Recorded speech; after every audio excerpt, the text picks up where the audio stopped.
Well, hello everybody. Hope you can see me, hope you can hear me, and welcome to Friday Night with Fishman. That's not what this is called. Friday Night Live. There we go. Hope you're all doing well. Hope you can see and hear me as I say. It's another Friday night. We have another plethora of performances for you tonight. We've got some quizzes, we've got some games, we've got some idiotic chat, and a little bit of whatever else goes on. So, hope you're well. Let me know if you can hear and see me in chat. And let me know if you're here. If you're new here, say hello. I was about to say thank you very much, Lee. I have been pressured by YouTube into trying the new super chat feature of asking for money. So I've done it. I have set a chat goal to relieve me of my crowd per debt. So for those of you who are new here, this is the software that I use to do the quizzes, which robbed me of all my money in the last week. But so far, thanks to all your kind donations, I think we've had £65 worth of donations already, and that another €5 there. That makes it 75. No, can't count. That makes it £70 ish. I was going to say, under no obligation to donate. It is completely free to just join us, hang out, have a laugh, play the games, bit of chit chat, all the usual. We're starting the evening off. We're back on beer this week, ditching the wine. Wine was fine, but this was lovely. But thank you very much, Lisa, for the super chat. Lisa? Lee, even. The €5 super chat. Thank you very much. So I've set a goal of 10 super chats. See if we can get that. But it's all just a bit of fun. So what's been going on with you lots this week? For me, I have acquired some new pond fish. So you might have seen my latest video where I didn't intend to buy any new pond fish, but I did intend to clean the pond and do the pond. So I didn't even do that. My wife did it. It was great. I think she's getting into the whole pond thing, so I think she's going to be a pond person and I'm going to be an aquarium person. So at least it's still fish, I suppose. That was quite good. But we went to a garden centre. No, we went to this place called Dirt Cheap Plants, which is somebody's home business where they sold exorbitantly expensive plants. So it was very poorly named, this place. Like lumps of wood. That's all I can describe it as, for like 500 quid. I was like, what? Why? What? Apparently it was some kind of rare fern that would sprout every 5 years or something. Anyway, there's loads of that, so she left quite disappointed that we didn't get any. But on the way home, there was a wee garden centre, so I thought, oh, pull in there, you can have a wee look around in there. And I swear to oh my gods, I did not know there was a koi place there. But as we pulled in, right next to, kind of hanging off the side of the garden centre, there was a koi centre. So I thought, brilliant, I'll go in there and have a wee swatch around. So I went in and had a look, and I wanted to buy some, because quite often koi places have all the filter stuff that I use, so for my HMAs and things like that. And they did. So it's exactly the same price as it is buying it off Amazon or somewhere like that, but I thought it's always better to support a local business, so I bought a few filter cartridges and things for my HMAs. And that was fine. I got a phone call from my wife saying, "Where are you?" I was like, "Oh, I'm in the koi place." But I was in like the dry goods section, just having a look at all the pumps and pipe work and all that kind of stuff.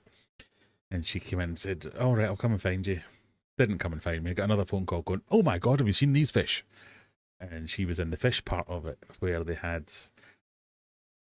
thousands of pounds worth of fish, individual fish that were worth thousands of pounds. I know you can get koi fish that are worth millions of pounds, but these things were ginormous. And really cool. And again, I was looking around, I do have a pond. You may have seen my pond in my videos, but it's mostly goldfish that's in there. I got 3 small koi last year, the year before, in a previous year. And I had no intention of adding any more to it, maybe getting another 3 small ones or something like that. But we were just looking around, having a chat with the guy, and then I saw a sign on one of the tanks saying, clearance sale, all fish in this tank reduced to £99. And some of them were like yay big. Oh, that's a good sign. And then there was a sign right next to it, which was the same sign, but they'd crossed out the 99 and put 30. So I was like, what's going on here? So I said to all these fish, £30 each. And he was like, yeah, yeah. So it turns out that they had another pond that was kind of collapsing due to subsidence or something like that. And he was explaining to me how he had this big mega pond. And I was like, this is a familiar story. We just can't get this leak to stop. And I think it's the ground's giving way and blah, blah, blah, blah. So he had to clear a space in this pond to fill it with the other more fancy fish from the other pond. So he was just selling them all off. So I got the bargain of a lifetime. Absolutely loved it. It was fantastic. And got to have a bit of a chat about how big massive ponds are terrible and always leak. So I was like, I recognise this story about your leaky thing. I have one that's the same size as this that leaks all the time. So I only bought 3 because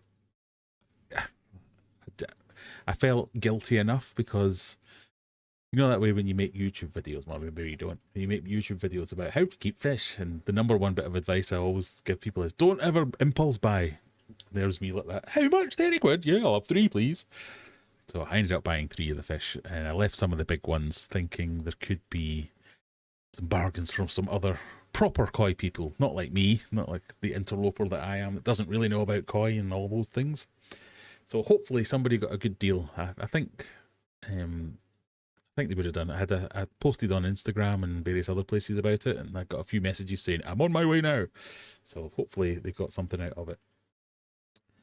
But that was my fishy stuff this week. Mostly, other than that, I have been...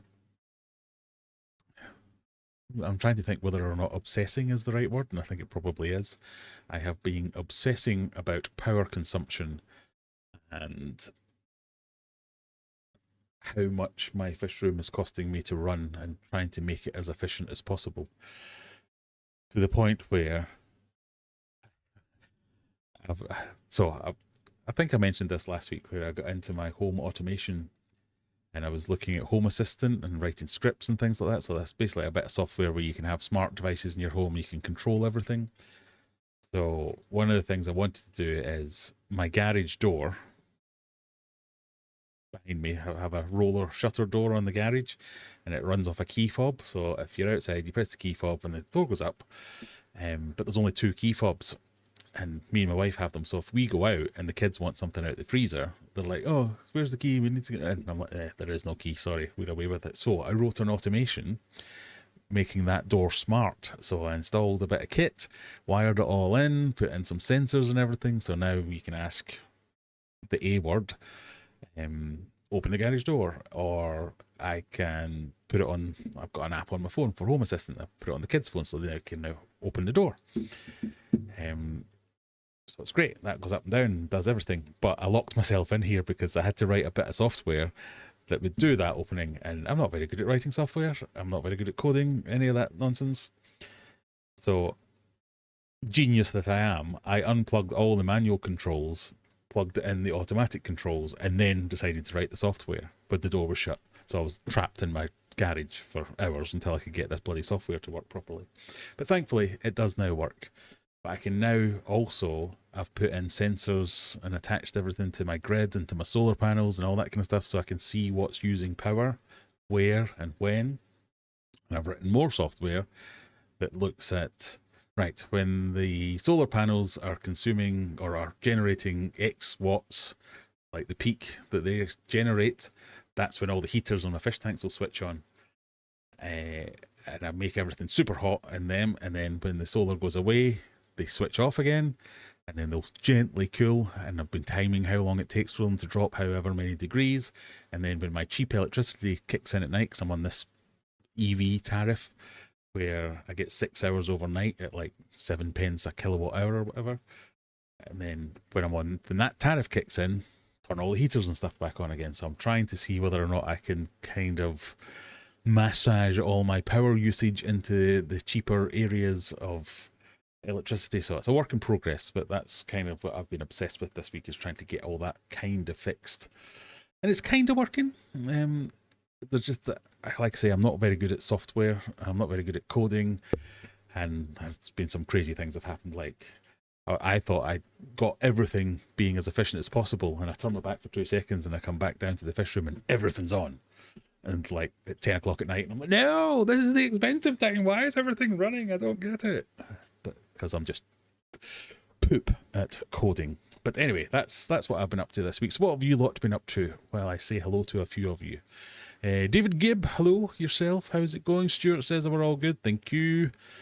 And Graham's in. Evening all, says Graham. Fish Fam Links here as well. Stevie P, hello. How we doing? Minus the YouTube. Yes, that's true. If you do super chat, it's a bit of a swizz. That's why I don't normally ask for them or promote them or anything like that. But I have a YouTube target to try and meet. But yeah, YouTube takes half the money, or if you're donating from an iPhone, more than half of the money. But whatever, it is what it is. Mysterious Error 404 is back. Nice to see you again. Time zone appropriate salutations to everyone. Nice to see you. Juggler's in. How we doing? Christopher Ellison. Good evening from Leafy Limb, where the air is 95% pollen this evening. I know that feeling. Boots and Cats. How we doing? Nice to see you too. I'd love a pond. I've a little pot pond and a large planter, but the hoodie crows next door are using it to soak their dried found food and animal. Lovely. Ruining the water. Yeah, I'm just on the lookout for herons. Thankfully, my pond, it's quite a big pond and there's lots of cover, so I'm hoping that there'll be plenty of space for them to hide. But one of the things I found today was I went out to feed the fish and I'm going, oh, looking at da-da-da. And just up against the side was one of the big koi that I'd bought. And I was like, oh, is that okay? And kind of went over to it, made a bit of noise, clicked my hand, clicked my fingers and everything. Normally, fish that are kind of chilling out, they'll be like, oh, God, it's the man. And they run away. This one wasn't for moving. And I was like, oh, no, one of my fantastic new koi. It bloody died on me.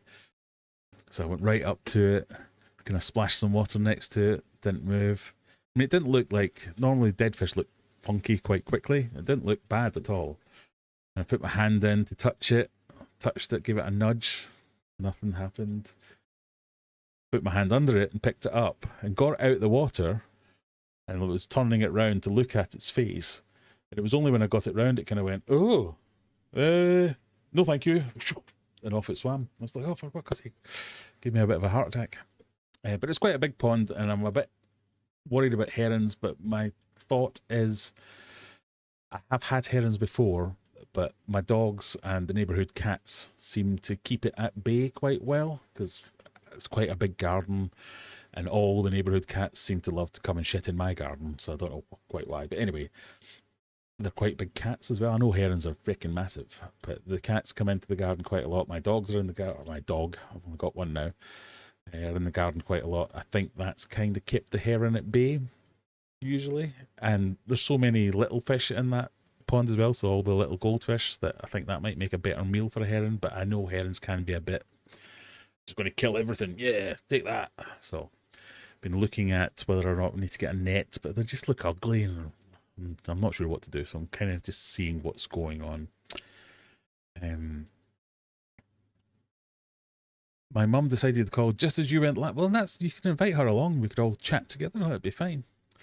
Freshwater ichthyology, hello. My flu symptoms have finally gone, as has the virus pain. Last weekend I had to go to bed early as I went to a rare plant event. Oh, very nice. Well, I'm glad you're feeling better, and thanks for you to join us. Thank you very much for coming along. Yes, we went to a rare plant place. That was the start of, I'm not going to repeat my story, but I don't get it. I mean, I know lots of people don't get aquariums and fish and all that kind of stuff, but the plants thing, I think they're cool, and I do love plants, and my wife is not obsessed, but she's into her plants, and we have lots of house plants, and they do look cool, and I do enjoy them. But I have sat in conversations with people who they're going, oh, I've got my blah, blah, blah, blah, blah, blah. I'm like, it's just that whole wizard casting spells speech. It's like when people talk about aquarium plants, I've got my Limnophilia cessiflora. I'm like, you a wizard?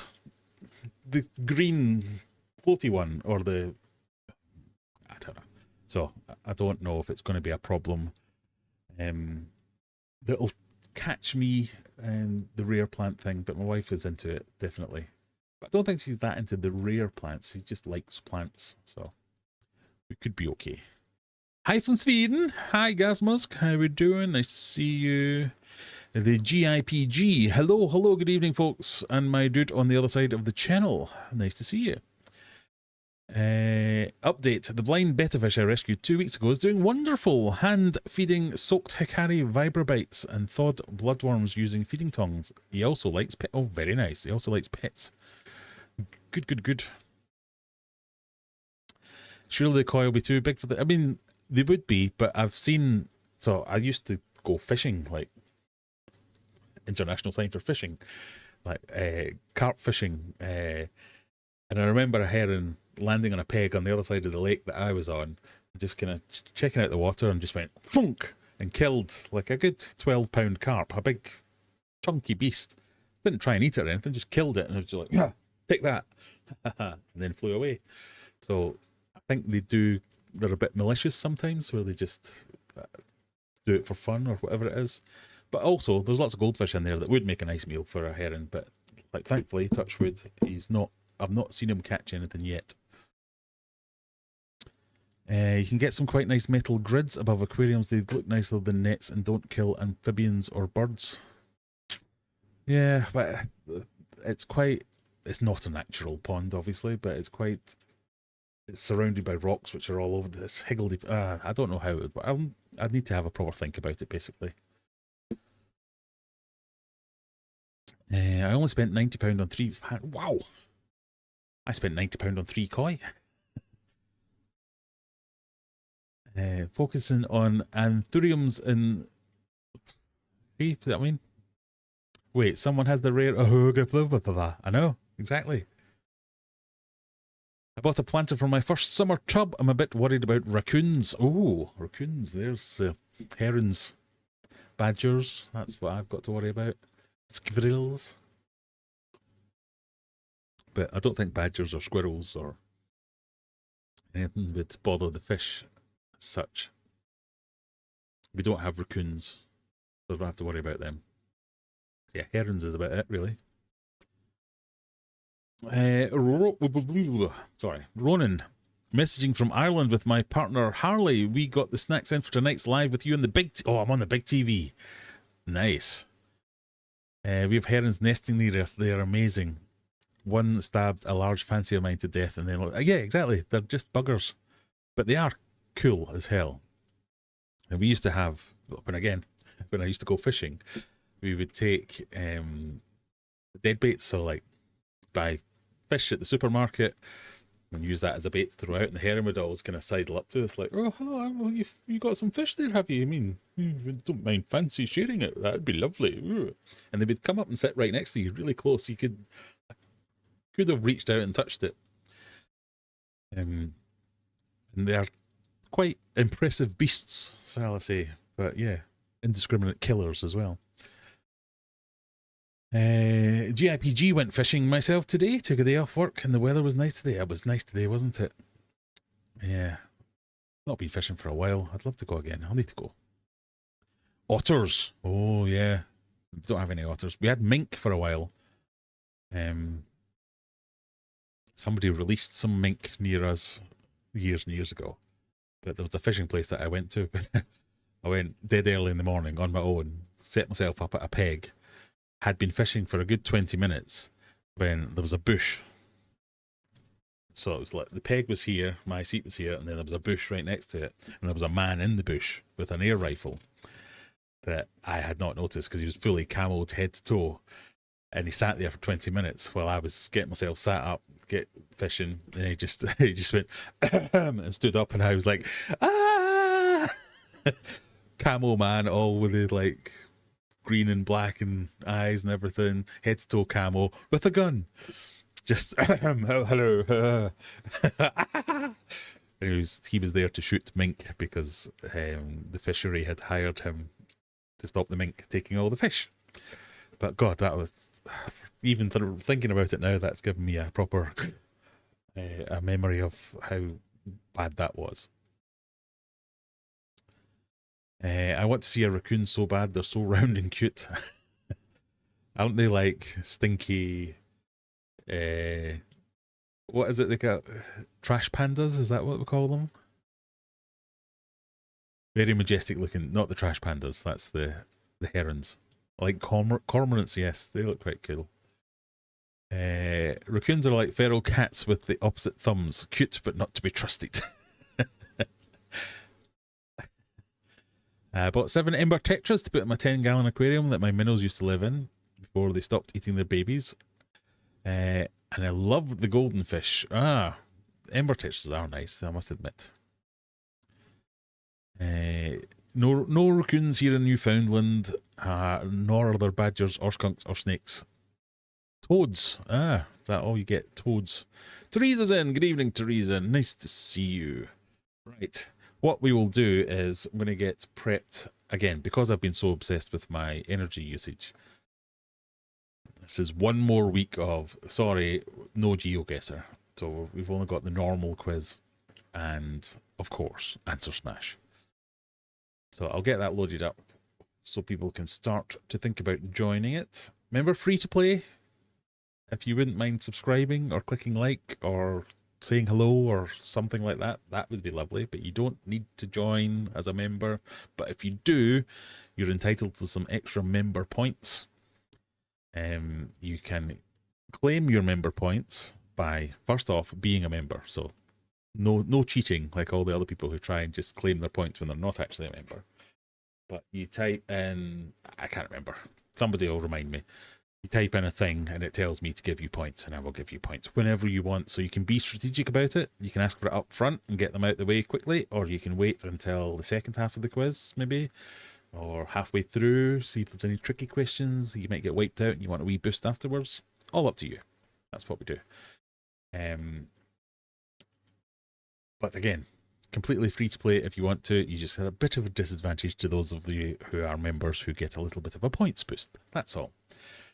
But it'd be lovely to see you say hello, see you go and watch a video, give us a like, all that good stuff. It's all free. A subscribe is free as well. That's it.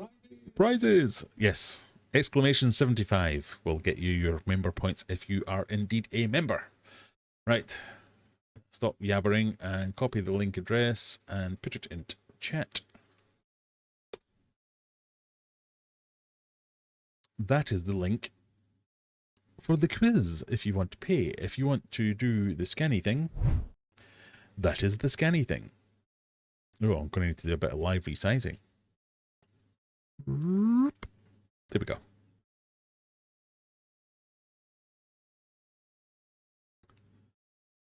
Don't know if it's a story I've said here, but we had a local friendly fox and I managed to stroke it. Oh! It did think I had food though. Yes, we have got lots of foxes here. I've had families of foxes playing in my garden before. That's been pretty cool watching them.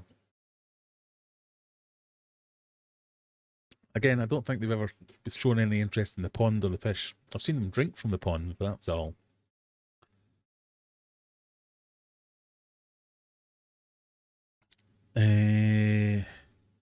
What species, Brian?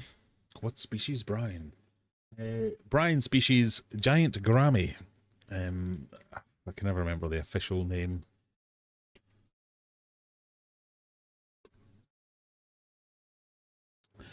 Osphronimous gourami. That's what Brian is.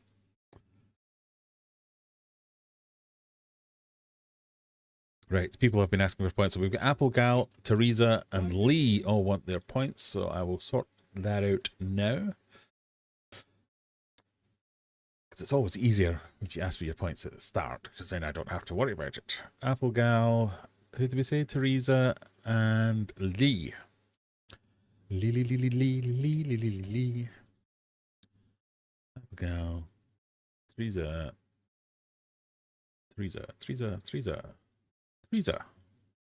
Teresa's not even in yet. So far, we've got 13 players. Lemoy, Stevie P, Scat, Adam B, Error404, mysteriously. Jack Tank, meh. The G's, Juggler. The G's are in. Hello, G's. Juggler, Harley, Ickfe, Mona Lee, and Applegal. Stevie P wants his points. That's fine. We can do that.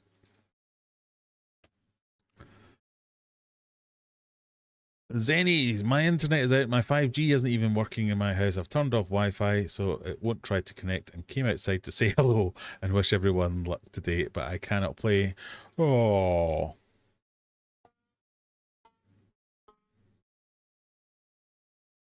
So, if anybody's got anything they want to say about Zenny, tonight's the night, because she can't respond. I hope you get it sorted. Have you, as an IT professional, have you tried turning it off and back on again? It's a trope because it works so often. Or you could just sit outside and play.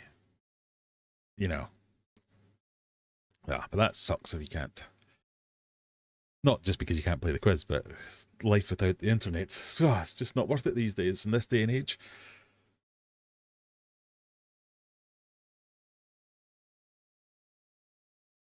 But as they say, the show must go on. So for the 15 of us who have joined, we will try and do that. We'll give it another couple of minutes to let some people filter in. You have a choice of 2 teams tonight. The teams are the Discus Divas or the Guppy Gang. So it's fairly split even. 7 on the Discus Divas and 8 on the Guppy Gang.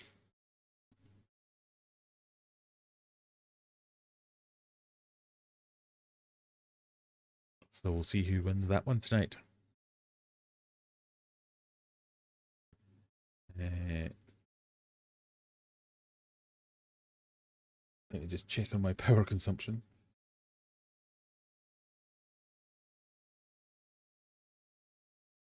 We're all good. We're all good. My God.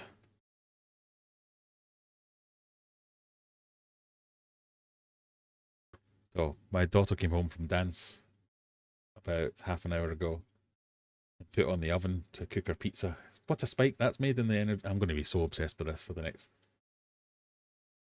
I was going to say the next wee while, but the next 100 years. Tracking every watt and where it goes. Right, we've got 16 of us. We'll give you a little bit of time in case anybody wants to filter in. And if you do want to filter in, that's fine. You can join midway through because some people lose all their points at the halfway point. So, you know, you can start again. Mini Scenes, how we doing? Nice to see you. I finally responded to your email. Sorry it took me so long. How can you check the usage of the whole house? Well, let me show you how I can check the usage of the whole house. I can check the usage of the whole house because I have energy monitoring on everything. So can you see that? You might not be able to see that.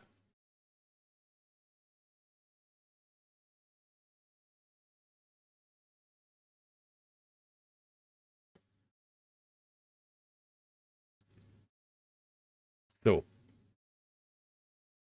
I've reset everything because I was trying a new source, but basically I can see, oh, these are all individual things I have plugged in that I'm tracking at the moment. So Megatank 2, that's used 10.89 kilowatt hours today, and it's not Megatank 2.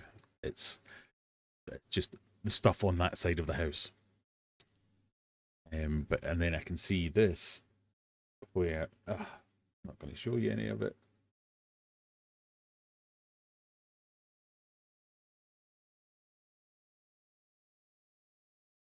Where I can see that says solar, but again, I've only just turned it on and it's nighttime, so there isn't any solar generation. So it's going to tell me how much solar I generate, how much I draw from the grid, and where it goes. So I can look at each of the rooms. So there's garage, the kids' rooms, and then fish room. This big block here is fish room. Just how much energy my fish room consumes. It's bad. I can even see water that I've used, gas, electricity, and the idea is that I track how much I send back to the grid and how much I keep from the solar, and I don't think I'll ever send back any solar energy that I produce. And then, yeah, that's her turning on the oven.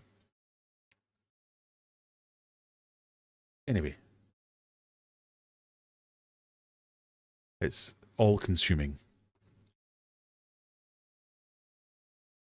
Link to the quiz. Link to the quiz.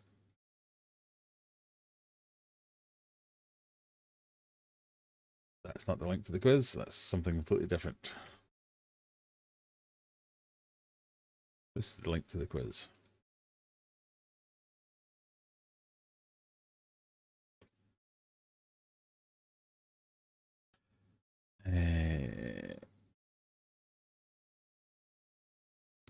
I mean, I do have a smart meter, but this is, I've gone to a whole new level of energy tracking.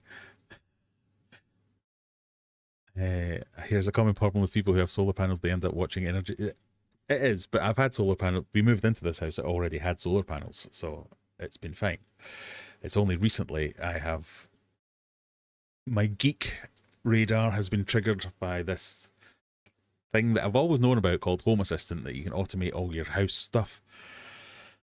And I thought, I'm going to have to stay away from that, because if I dip my toes into it, I'll get obsessed, and I'll just do nothing but fart about with Home Assistant. And I now have done nothing but fart about with Home Assistant. I can open my garage door by driving near it. I don't ever put my car in the garage, so I don't know why I've made that happen. I can't put my car in the garage. There's fish tanks in my garage, no room for cars. Yet I've still made it an automation that if I get near to the garage, the door opens. Anyway. Oh, you don't have my reply to my email. I'd replied to say, yes, that's fine. Either date. I shall look it out and try again, though. Right, are we ready? Are we ready? I think we're ready. We have 19 people. I will start the countdown. Good luck, everybody.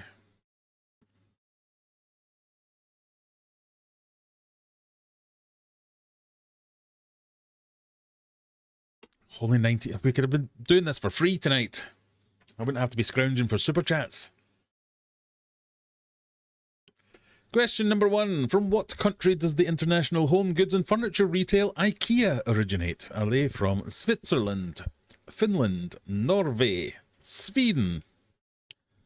This might be a fastest fingers first jobby. I think most people would probably know this one.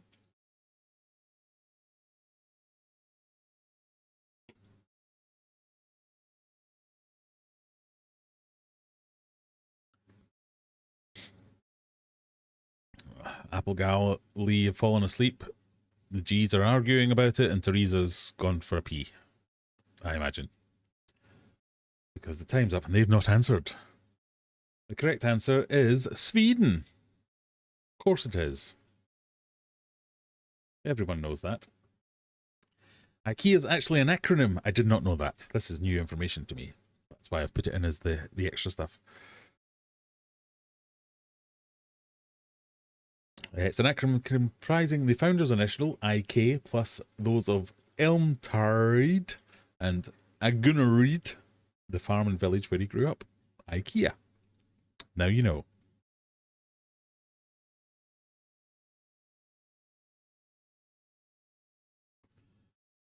Remember the free one resets at 10. Oh, yeah, good point. So it was worth remortgaging my house then to play this one. I put off AI because I knew I would get more scared and stuff. Yeah, that's exactly why I put off. So stay away from Home Assistant because you sound like you're like me with that. So I was the same when I was like, no, AI, not interested. And now I'm like, oh, I've built all kinds of stuff with AI. Love it. And I'm the same with Home Assistant. It just properly sucks you in.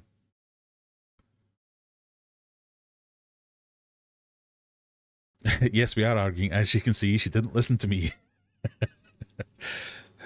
Surely everybody knows that IKEA is from Sweden. Well, clearly not. Applegal thinks Norway. One of the G's, at least, doesn't know where it is. But we move on regardless. Question number 2. Legendary action hero Chuck Norris passed away in March. Which of these is not a classic Chuck Norris film? Is it Lone Wolf McQuade, The Delta Force, Out for Justice, or Missing in Action? Which of these is not a Chuck Norris flick?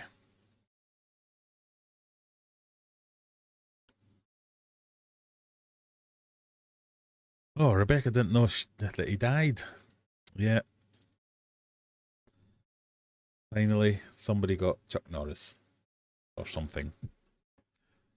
He was like 137. You don't know. Oh, it's quite a spread on that one. I'm disappointed in you. Surely you all know that Out for Justice is a Steven Seagal movie.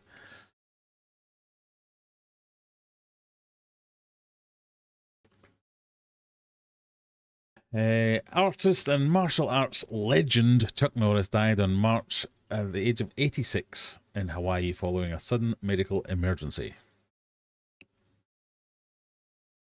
The film Out for Justice is actually a Steven Seagal film.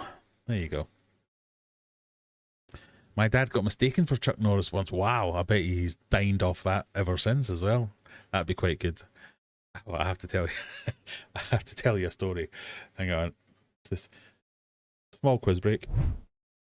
I was wearing this T-shirt today with my Oscar logo, so it's one of my T-shirts. I went into the supermarket, and the kid on the till was like, "Hey, nice T-shirt, man." I was like, "Oh, thank you very much." He's like, "Yeah, oh, I recognise the fish. I've got a poster of that." And I was like, "Oh, have you?" Thinking he meant my fish, so that he knew who I was. I can count on one hand the amount of times I've been recognised in public, not related to a fish event or something. In fact, I can count on one finger, I think, the amount of times I've been recognised in public. Maybe two. Somebody shouted at me in B&Q once, and somebody else said hello to me. But anyway, I thought this was number 3. I was like, "Oh, thank you very much." "Oh yeah, that's my Oscar one." He's like, "Oh yeah, I love Oscars. I've got an Oscar poster. I've got the poster." And I was like, "Oh right, so do you watch my videos?" And he was like, "You're what?" And I was like, "The merch." And he's like, "Huh?" It turns out he has a poster of an Oscar fish. Has never heard of me or my YouTube channel. Doesn't know anything about anything. Doesn't keep fish. Just has a poster, or had a poster in his room about fish. I have never wanted the earth to open up and swallow me more than that. And that was right at the start of it. I hadn't even packed the bags. All the shopping is still to come through, and I'm just going, "Oh God, no!" And he's just looking at me. Oh. That was embarrassing. Anyway, back to the quiz.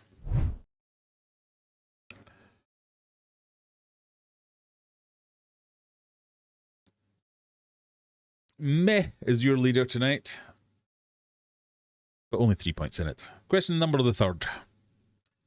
What is the name of the boat captained by Ahab in the novel Moby Dick? Is it the Terror, the Pequod, the Hispaniola, or the Bloodhound?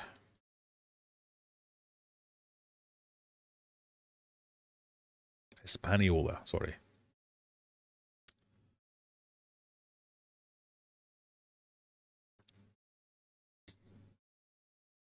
Iconic. He was a fake martial art. He wasn't fake. He was the real deal. He had all kinds of awards and black belts and stuff. Yeah, as Rachel's saying, he was a real martial artist. He was indeed. Steven Seagal, of course, yes. He was a fake martial artist.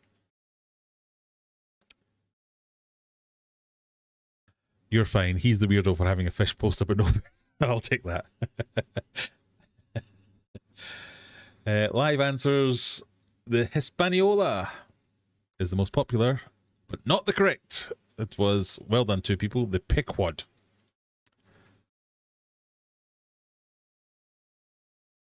Meh, and Elaine got it. Well done. Error 404 mysteriously up into 2nd place. Question number 3. 4 even. Which famous singer and actress starred on the Disney Channel show Shake It Up? Was that Sabrina Carpenter, Selena Gomez, Zendaya, or Ariana Grande? Ariana Grande is very much my favourite one to say.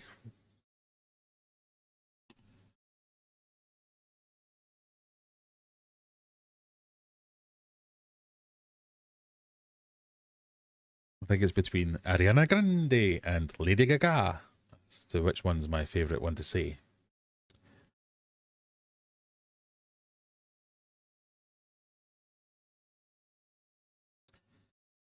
Who was on the show Shake It Up? I must admit I did not know.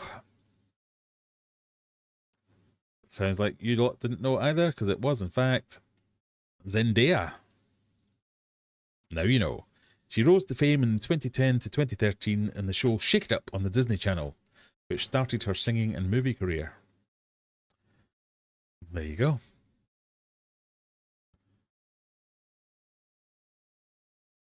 I'm pretty sure I should be arrested if I knew that one. Yeah, that's kind of one you like, solid. Wasn't meant to know that one, didn't know it.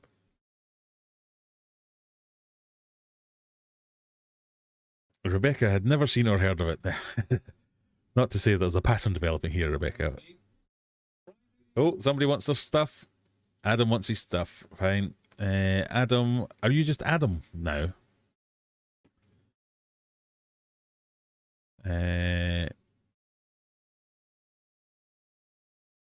Or remind me, because I can never remember what you called yourself. I don't see any humorous names. So I'm going to assume you're just Adam. Although it says Adam B and you're Adam C.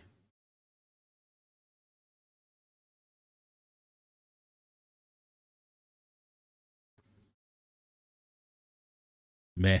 Okay.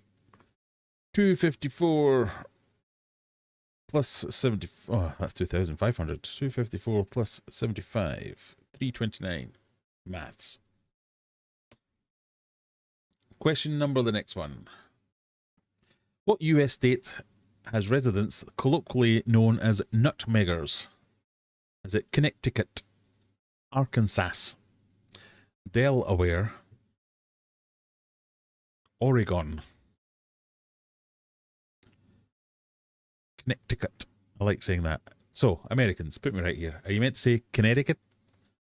Or are you meant to say Connecticut? Because it's spelled Connecticut.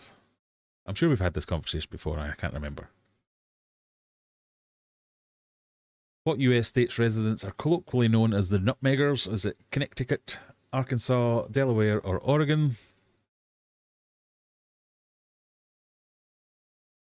Oh, 11 of you have gone for Connecticut.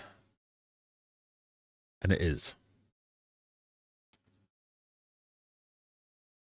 The first one, Connecticut. Or Connecticut.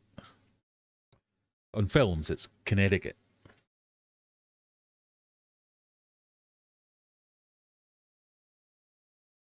Question number 6.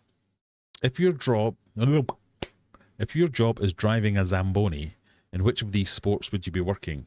Basketball, golf, hockey, or beach volleyball?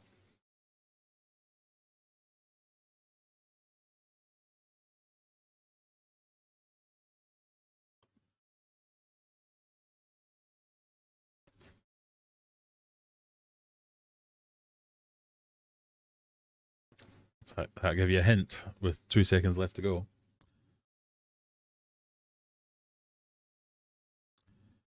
None of these are played. Oh, yeah, good point. That was, of course, meaning field hockey. You've gone with hockey. I missed off the word ice. It is ice hockey, obviously. A retirement job. Driving a Zamboni would be that'd be a lovely retirement job.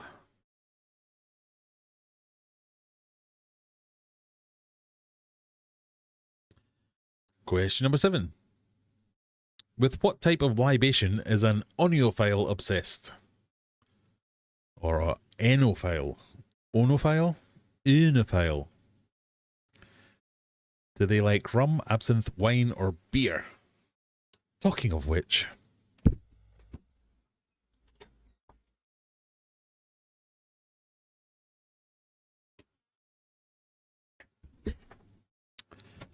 what does a wenophile like as a libation?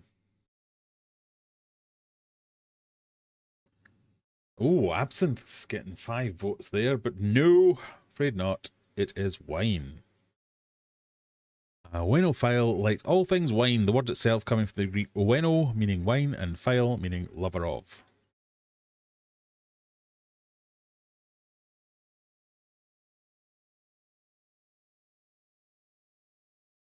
Meh, still in the lead after 7 questions. Stevie P in second. Katie's up to third.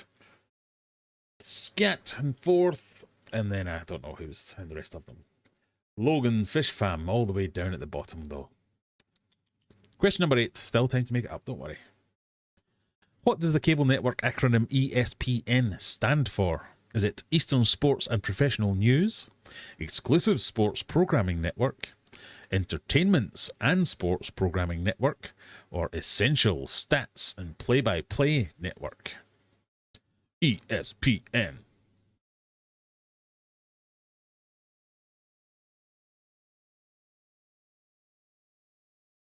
It's in the game. No, that's not ESPN, is it? That's... I've immediately forgotten what that is.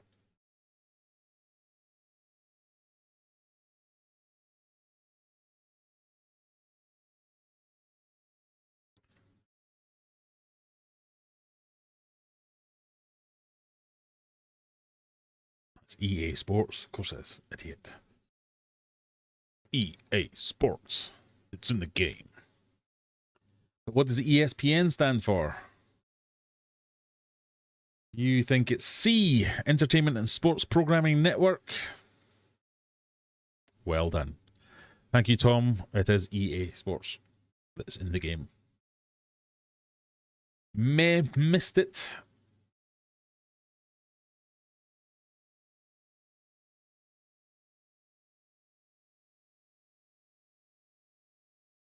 Question number 9. Within the United Kingdom, there is a position in the royal household titled Marker of the Deer, Hunting Dogs, Swans, or Thoroughbreds.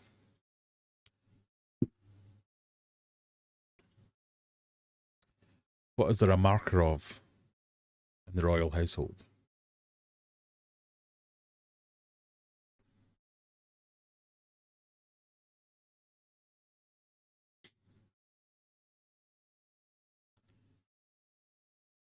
Adam's pretty sure it was known as Eastern Sports back in the 80s. Yeah.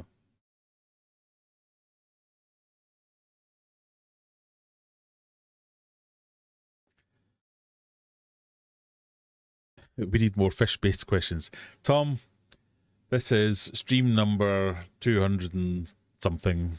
We ran out of fish questions a long time ago. I'm sorry. There might be one or two that creep in. Still to come. Fun fact, ESPN is in Connecticut. There you go. Right, you think the royal household has a position called Marker of the Swans. And you're correct, there is. The Marker of the Swans is an office in the royal household in the Sovereign of the United Kingdom related to monitoring and counting swans found within the British Isles. Another duty is organising the annual swan upping event on the Thames, where the swans are rounded up, caught, ringed and released. There you go. Right, so first gambling question of the evening, everybody. This is your chance to bet some, all, none of your points, whatever you feel confident with, to see if you can get a bit of a lead going. Remember, you don't have to bet the pre-loaded amounts. You can choose whatever you want. Here comes your absolutely useless clue. What do you do for a living? What do you do for a living? That job must be like painting the Forth Bridge. Yeah, rounding up swans. It's like the New Forest where they have all those horses that are just like going wild everywhere. Don't they, like every 5 years or something, they try and collect them all? I've always thought, what? Why? Question 10. What would someone working as a wainwright build or repair? Would they build and repair a wagon, a barrel, a loom, or a ship's hull? What does a wainwright build?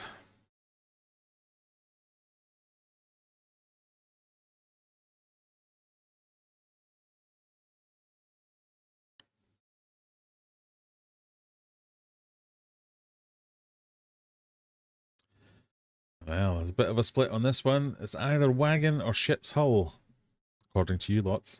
Apart from the one person who thinks barrels aren't made by coopers, they're made by wainwrights. It is a wagon. A wainwright is a skilled tradesperson who builds and repairs wagons. The term originates from the Old English words wagon and wyrther, workman or maker. Now you know.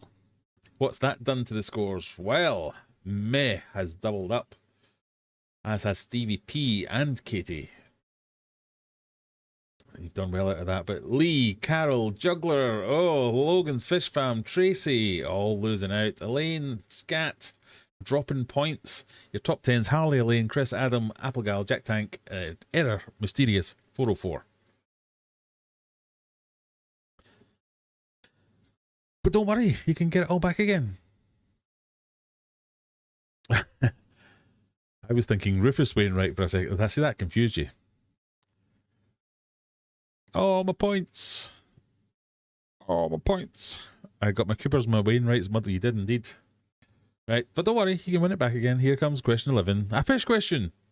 Which koi type is not real? Which one have I made up? Is it A, Showa, B, Kohaku, C, Tsuruki, or D, Tancho? Which koi have I made up?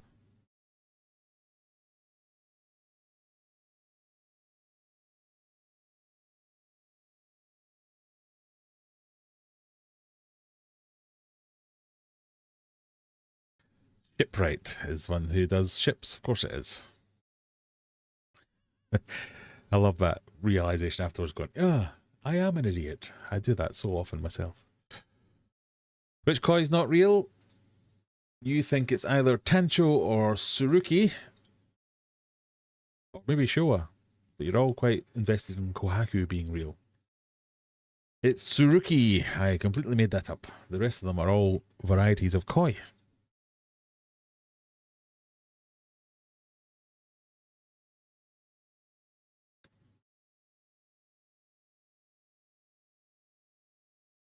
Question number 12. How many kilowatt hours of energy does my fish room consume each day? I'm even making quiz questions about it. Just for a bit of context, the average UK home consumption is 7 to 10 kilowatt hours per day.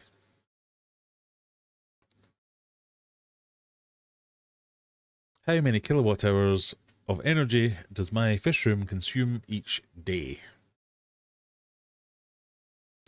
35, 5, 25, 15.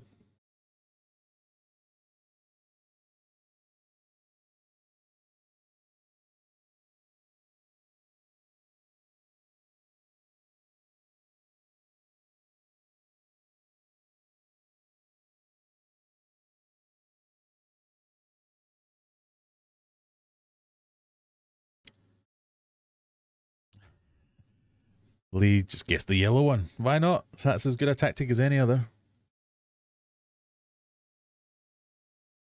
A bit of a spread. So 5 of you going for 35, 2 for 5, 5 for 25, and 6 for 15. The actual answer is 35. So the average home in the UK consumes 7 to 10 kilowatt hours. My fish room, not even the rest of my house, just my fish room, consumes 35. Now you know why I'm a bit obsessed about it.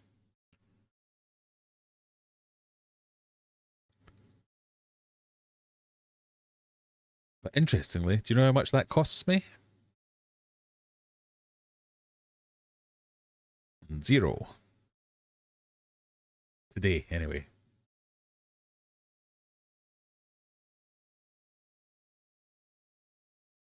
Question number 13. Project Hail Mary became the top grossing film of 2026 so far. Who stars as the main character, Ryland Grace, in the film? Is it Timothy Chalamet? Another nice name to say. I enjoy saying that. Gerard Butler, John Cena, or Ryan Gosling? Project Hail Mary became the top grossing film. Who's in it?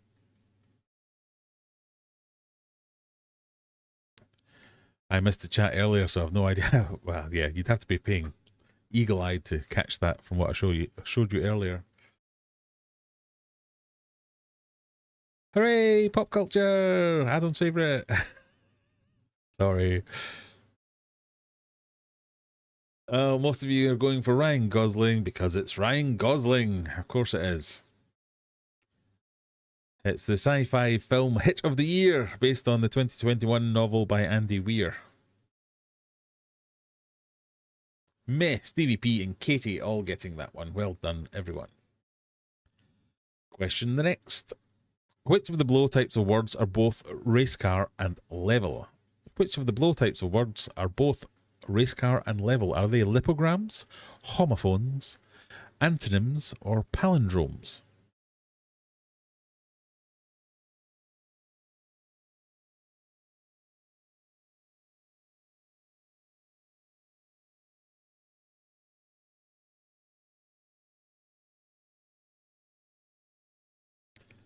So you can't accuse me of this one being pop culture.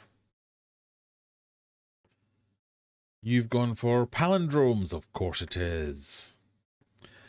A palindrome is a word or phrase that is the same backwards as forward, such as a man, a plan, a canal, Panama. Did you know that? The same forwards or backwards.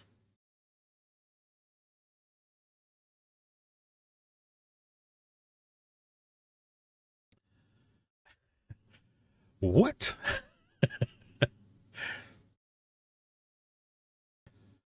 Question 15.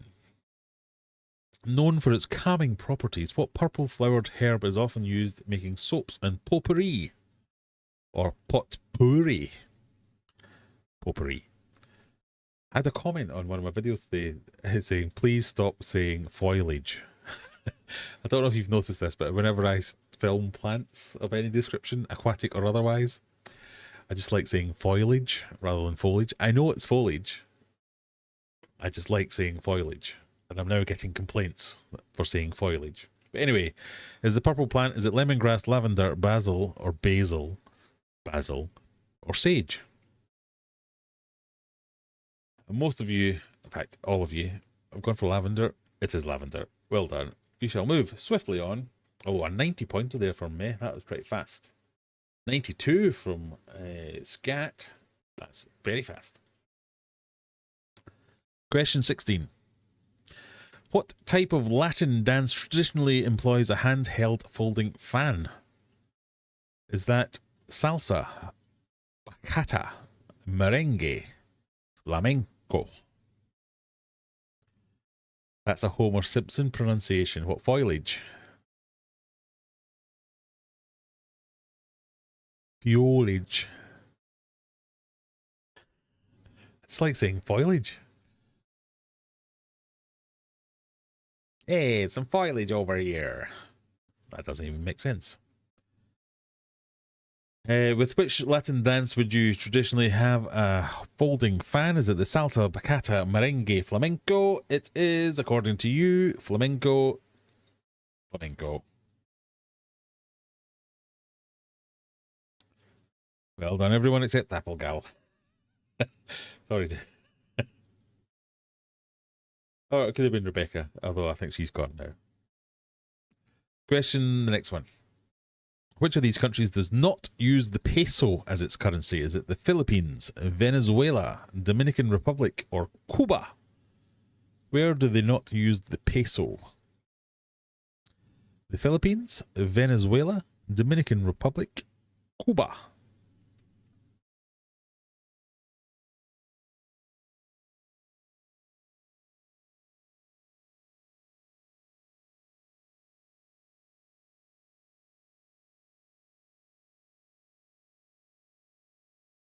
You think you don't know? You think it might be the Philippines? You think it might be the Dominican Republic? You think it might be Cuba, but you think it's probably not Venezuela. It's Venezuela. Oh, Katie has overtaken Stevie P.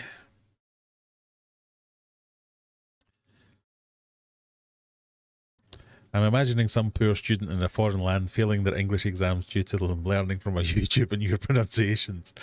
I know. Sorry, everyone. I do know how to pronounce. I speak proper England good. I does. I just like mangling it. Lady Gaga. Ariana Grande. foliage. Question 18. Which of these cheeses is included in a caprese salad? Which of these cheeses is included in a caprese salad? Is it provolone, Havarti, cheddar, or mozzarella?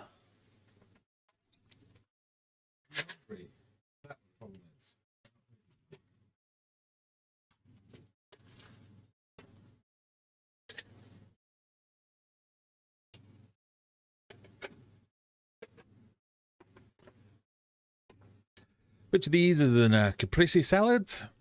You think it's mozzarella. It is. You're quite right. And, you know, as a cheese connoisseur, I like to think of myself as a cheese connoisseur.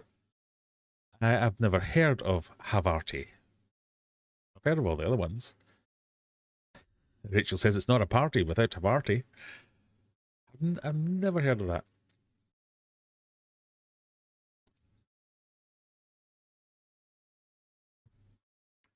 Havarti cheese is a mild, creamy Danish cheese.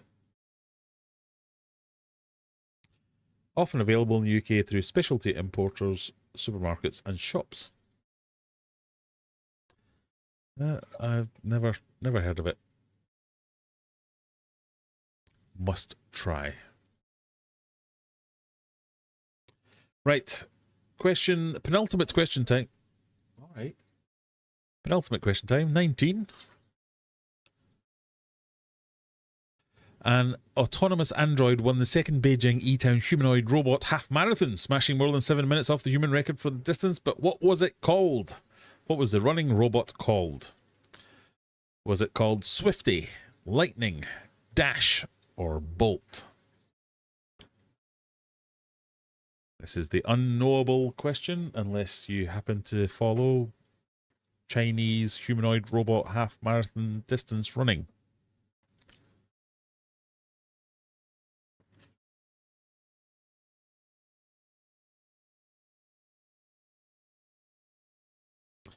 Darijan has joined us, late but in earnest. You think that robot was called... 2 of you have gone for Swifty, 9 of you have gone for Dash, 7 for Bolt, none of you for the correct answer, Lightning. Sorry, I shouldn't laugh. So I imagine the rankings remain unchanged. With the final question, which is another betting question, Meh is on 1,738, 200 and a bit points ahead of Katie, who is about 20 points ahead of Stevie P. But you never know. The last question is a gambling question. These things can happen. Here comes your useless clue. Movies and money. Movies and money. So you have to put your money where your mouth is. You don't. Just bet some points. That's what I was going for. Movies and money.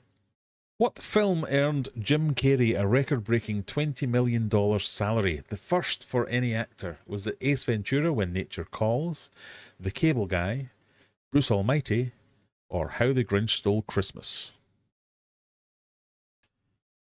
So Danny Jan's popped in late. Just Average Dan's popped in as well. Nice to see you. Just on the way home from watching the new Michael Jackson film. Ah, was it any good?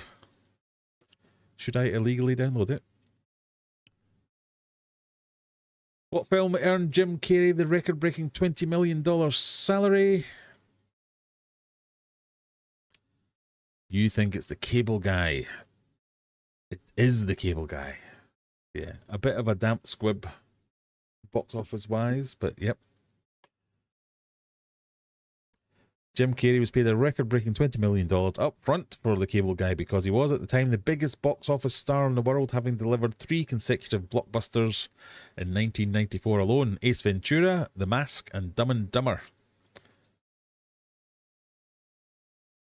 So, what has that done to the final scores? Here we go. Your winners are, in third place, Stevie P with 3,000 points. Oh, broke something. In second place, Katie with 3,048 points. But your winner tonight in first place with an unassailable 3,476 points. It's meh. Meh. Well done, Adam. Dan says it was very good. Excellent. I will need to look. I'm not going to go and see it at the cinema. I might consider illegally downloading it, though. I mean, waiting for it to come out on Netflix or whatever. Lee can't believe she's in 8th. Top 10, baby. All the way. Rachel just outside the top 10. Oh, Loki.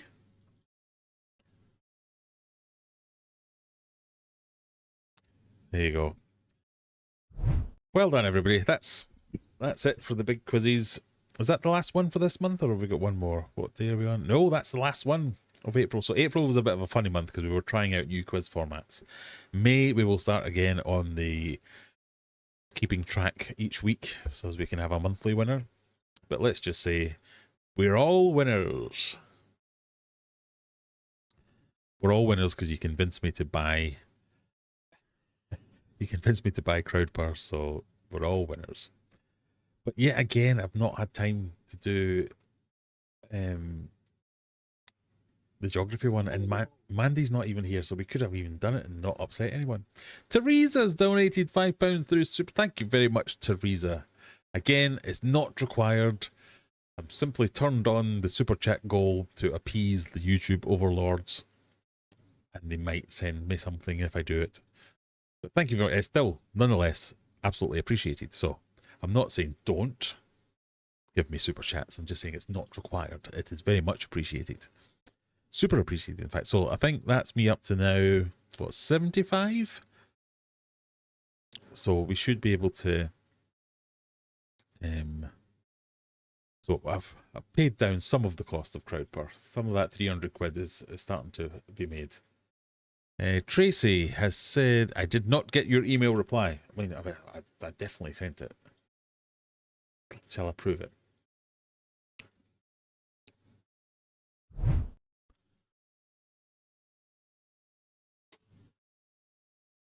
There you go. That's my sent emails. Oh no, that's the wrong one. Or maybe I didn't reply.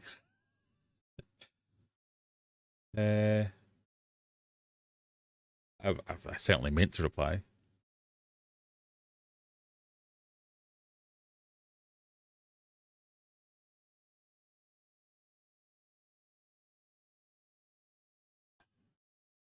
I will do this off camera so I don't expose everyone's email address to the whole world. Aquarium Adventures. I'll do it right now just so as I don't forget.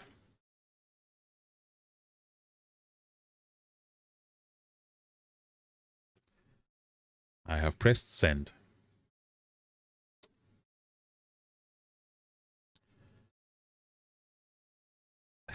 Just let me know which either. I'm not doing anything on either day.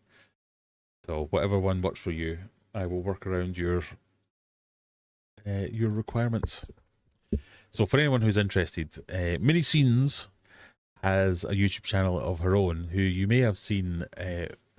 So is it crafting your main thing? So a main channel about crafting and things like that, but also another channel about people who are trying to turn their YouTube channels into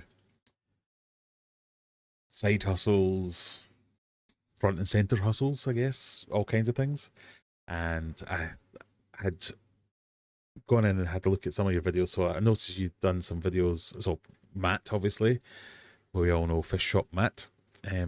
I'd done a video on there, but you'd got Brian G. Johnson with his poodles. It was on one of your streams as well.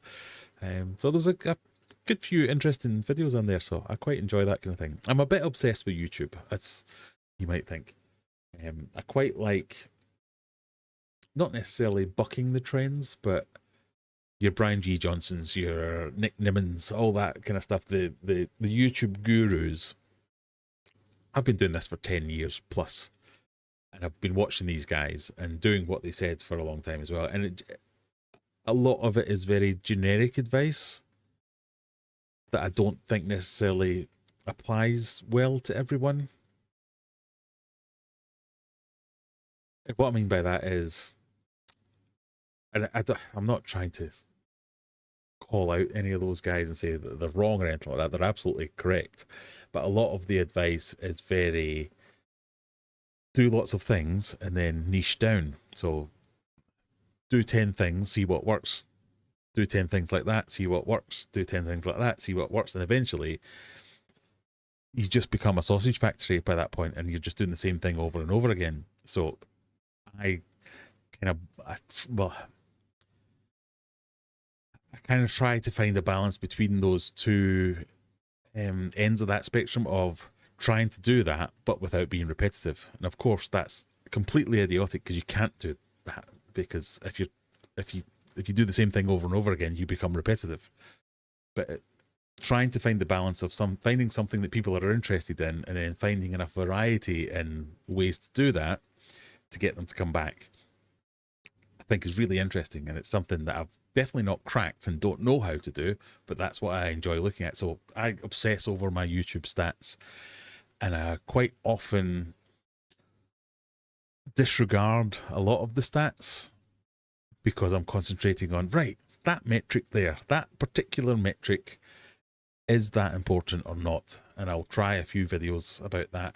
And a lot of it's been a complete waste of time. So a lot of my shorts, for instance, my approach to shorts has been very much picking out various techniques and various metrics to try and see, is that going to make a difference? No, is the answer. A lot of it has been completely useless.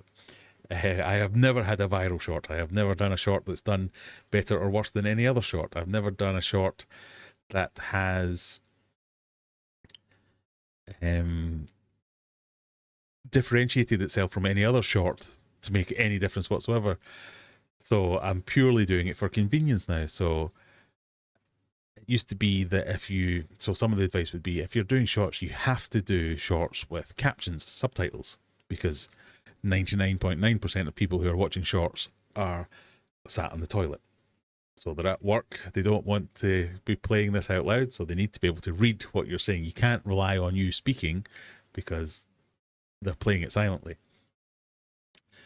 And they'll just skip if there's no subtitles. For me, it makes absolutely no difference. So, yeah, so some people would say that's just because people just aren't watching your shorts, which also could be true. But I do really like the idea of YouTube, and for my entire YouTube journey, a lot of it has been experimental, playing the game of YouTube, finding what works and finding what doesn't work. And I have found myself going down some weird niches and rabbit holes and things like that. Like, I'm quite an untypical YouTuber in terms of the performance of my channel. So for a long time, in the last couple of years at least, I've been really good at getting subscribers. And it wasn't transferring to views. And I think it's because of some of the things that I was doing, some of the techniques I was applying. The last couple of months, I've been really good at getting views, and my subscribers have dropped off. So this to me is fascinating. And it's just purely from a... So I always look at it from a point of view of, I want to make stuff that's interesting to me and I think people will find interesting, but also I kind of just film whatever it is I'm doing at the same time. So that's my baseline. And then above and beyond that is me tweaking something or trying something or just seeing what works a little bit differently.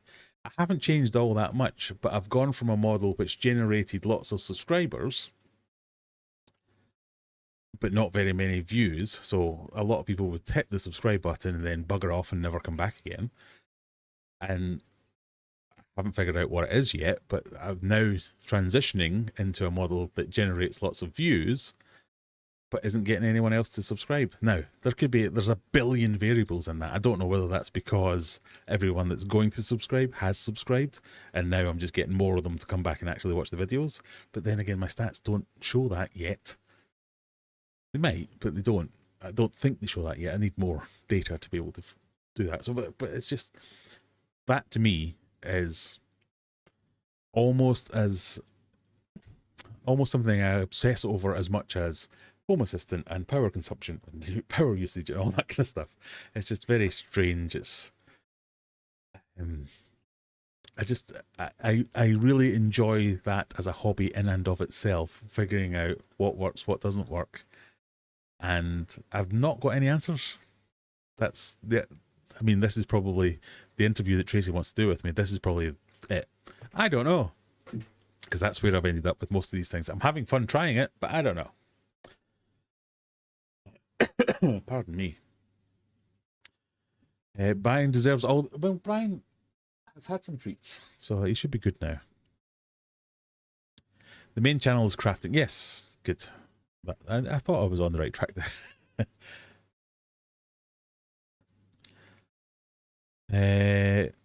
I'm visiting another silver play button person the day after you two. I've been promised Nick Nimmin too soon. All right. See, I was about to say something that's not true there. I remember I watched Nick Nimmin when he had, I want to say something like 4,000 subscribers. I remember I enjoyed watching his stuff because he was quite engaging. I liked the things he was saying, but he was a nobody, and having seen him then put that into practice and get picked up by TubeBuddy and do all the things that he's done now, I'm like, oh, good on him, well done him. But I remember watching when he had barely any subscribers. 4,000 might be the wrong number, it might have been 12,000, but I remember commenting on his videos, and he would always reply to me because he didn't have that many subscribers at the time, so he would reply to my comments, and he has quite the accent. So the thing that I used to always say is, he'd say, well, whatever you're doing in YouTube, you have to make sure you're doing the right things, but he wouldn't say doing, he'd say doing, whatever you're doing in YouTube. And I'm like, why do you keep saying doing? But it's just the way his accent is. So we used to have a bit of back and forth about that, and then obviously he's gone on to be a big star in the YouTube world and all that kind of stuff. So I do enjoy it. I've not watched his videos, I must admit, all that often recently, but I do check in every now and again just see how he's getting on. And this is why I want to see real people actually do it, and why specific niches. Yeah, I think that is what is engaging to me. That's one of the things I like about the YouTube hobby, is there's just so much scope for not just doing it the same, because like some of the more generic advice is all about, well, if you're a gaming channel, you should do it like this, or if you're a entertainment, a lot of it's like they expect you to already be getting hundreds of thousands of views to be able to, the data samples that some of them talk about, where they're saying, oh, you have to put this, I remember one where it was like, well, if you have a little red corner in the top right hand side of your thumbnail, if that is red, and it had to be a very specific red, you will increase your views by something like 6.8%. And I remember I was back in the day when I was part of joining all the forums and everything, everyone trying to help each other and all that kind of stuff. So, and one of the bits of advice from, it wasn't Nick Nimmin, but one of the YouTube gurus was, in your thumbnail, paint the top right hand corner red, you'll increase your views by 6.8%. And everybody was in there going, and I remember that, you know, that absolute wanker, what's his name, the guy that Parker, no, what's his name,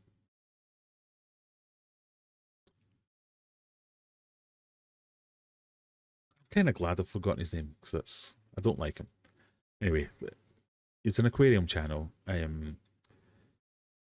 He was banging on about this, going, I can't believe if you guys aren't doing this, you're just leaving money on the table. You're doing, if you're Why wouldn't you put this in your thumbnail? Because research has proven this. It's done. You're going to get 6.8% more views.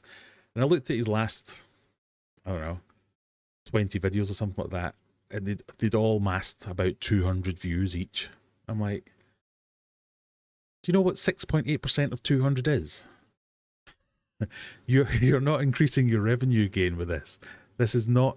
There are so many other things you could be doing, yet you're telling everyone to drop out. Don't make a better video. No. Don't increase the quality of your video or your audio. No. Don't try and produce a coherent script. Don't try and produce a fact-based monologue. Put a little red corner in the top. What a twat. Palmer's Aquatics, that was him. Yep. Absolute knobhead.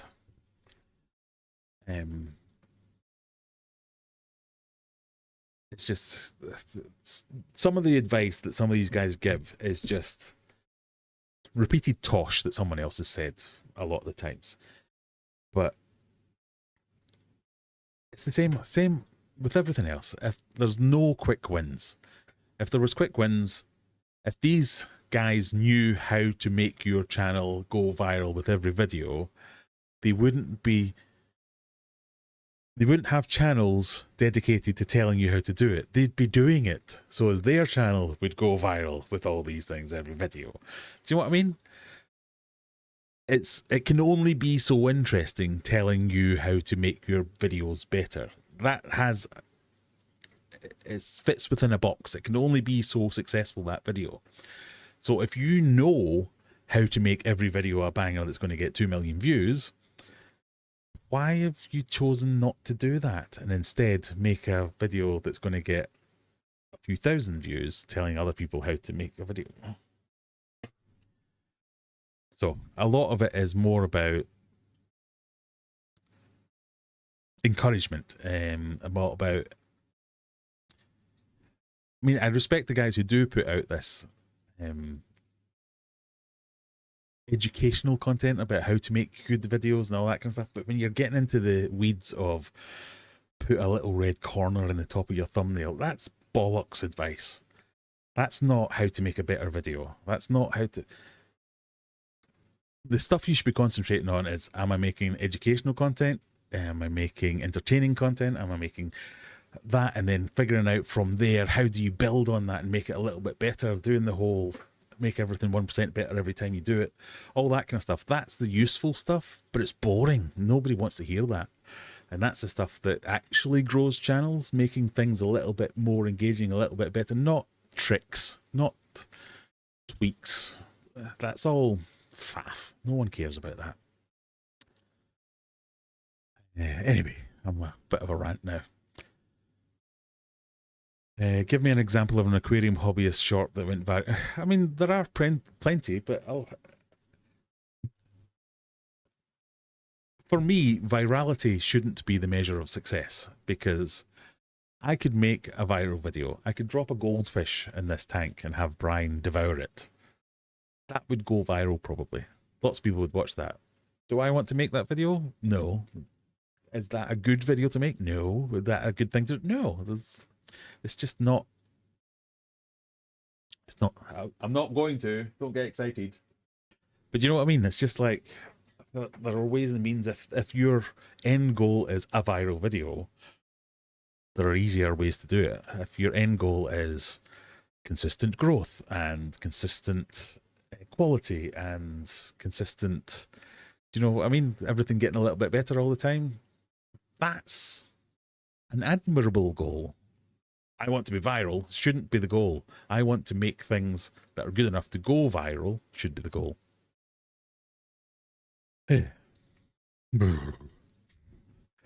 Bandits in. First time I've been free in weeks and I missed the first... don't worry about it. You're here. That's what matters. Right. Okay. I'm way back now. Nick always seemed more down to earth and practical. Yeah, I mean, like I say, I watched him when he didn't have very many subscribers. I've enjoyed watching him become very useful. Palmer Aquatic. Yeah, I mean, if you're watching, sorry, but not sorry. I know a guy who's charging people for YouTube coaching when most of his videos get 400-ish views. Yeah. Yeah, I know. And I mean, if that's your goal, your tools like your vidIQs and your TubeBuddy and all that kind of stuff, I would say sign up for a couple of months and just see what's out there, because everything you would ever need that you would ever get from a coach will be available on those tools. It's then on you to actually employ that and then do the things that they tell you to do. For me, a coach is, it's a really good term actually, coach. It's the same as any business that would go to a consultancy and say, I'm trying to do this, I'm currently doing this, how do I get to do that? As an IT consultant, I spend a lot of time telling people you have to do X, Y, and Z, and they go, "Oh, thank you very much," and they pay the bill, and then they go away and they don't do it. You can only tell people what to do; you can't make them do it. So there's a little bit of it, I feel, is on the person to actually do the things that they're being coached to do. I mean, unless you're being advised badly, or you just plainly disagree that, or it's taking you in a direction you don't want to go, I guess that you wouldn't do that kind of thing. But even people who have pedigree, like, I don't think I would be a good fit to be coached, because I'm a bit picky. So let's say I was with a good one. Let's say I had nicked him and reviewed my channel and told me all the things I needed to do. I'd probably agree with him, with a lot of them, and go, yeah, you're right, I should do that. And I'm not going to do it. So thanks, but no. I did used to watch his videos, where he would do like channel overhauls and he would do channel reviews and things like that, and he'd look at people, and I would always play along. I would guess, oh, he's going to tell you that your thumbnails are inconsistent, and he's going to tell you that your thumbnails have too many words in them, or your titles aren't catchy enough, or your titles aren't whatever it was. I'd say, yeah, you're going to do all that. And he would, and he'd say it all to them, and they'd go away and fix it, and they'd be very happy. And then I'd do the same thing to my channel and go, yeah, my thumbnails aren't consistent. My thumbnails need more. It's too many words. Oh, it's not catchy enough. Oh, it's not clicky enough. But I can't be arsed to change it. I'm just so lazy. Not lazy. It's just I have inconsistently cared, because sometimes I go through phases where I'm like, right, YouTube, oh, must do well, must make videos. And it's always where I'll do something, I'll try really hard, and it'll be really good, and it'll be working, and I'll be pleased with the results, and then I'll have a week off, or one of my more recent videos, where I'll just be like, oh, I'll just get this out, I'll film it quickly, done, out. Oh, I didn't put much effort into that. 20,000 views in the first. How did that? And it's like 5 times better than my last video that I put my heart and soul into. And sometimes that demoralized me so much that I'm like, I don't care anymore. I'm just going to keep not caring. What I should be doing is saying, well, that's the outlier. Keep doing the other things, and you'll have more outliers. And then the outliers will become your actual video. So I know all this. I just don't have time to employ it. Damn proper job getting in the way all the time. Anyway. Lazy. That's just my problem. But then again, sometimes I always say the best thing to do if you want efficiency is hire a lazy person, because they'll find the cheapest and quickest way to do it. Right, I'm miles behind. Those videos prey on people who think YouTube can be a yeah, and YouTube, and that's the problem, is because YouTube can be a passive income. It just can't be for everyone. You have to get to a certain level before it can become a passive income. And I think unless you're willing to sell your soul to the devil and put in a hell of a lot of effort, you're never going to get to that stage of it being passive income if you're not enjoying it as well. So the people who are doing it if I hadn't been doing this for 8 years because I enjoyed doing it, I wouldn't still be doing it today. It's as simple as that.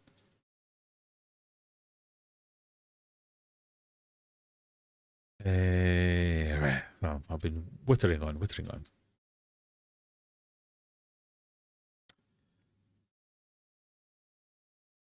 Lazy isn't, you're my kind of girl, gal. Lazy isn't a bad thing. It's not, indeed.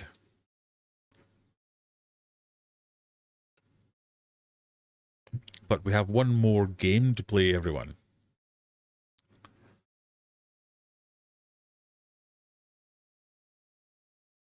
Yeah, I mean, so that's not the stuff I get. I completely get it. Some people get a lot out of coaching, and I can. It's the same as like, not that I've ever done it, but I imagine therapy. A lot of people would get a lot out of therapy, but if they were seeing the wrong therapist, that could be disastrous. It could not help, and then if anything, go the other way. I think the same with coaches. That's why I think they're worth their weight in gold, the good ones, because they can actually do well of it.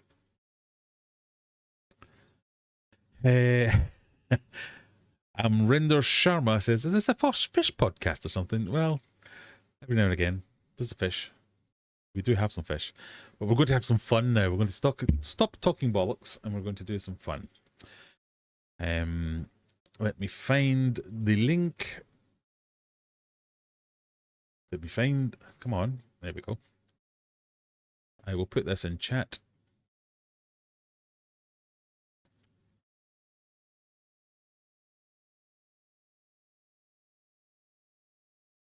There we go. So, if you are new here, this is a fish podcast of sorts. I occasionally talk about fish. We talked about fish earlier. Come on. I talked about buying fish. I talked about getting a great deal of fish. I'll happily talk to you about fish that I want to sell you.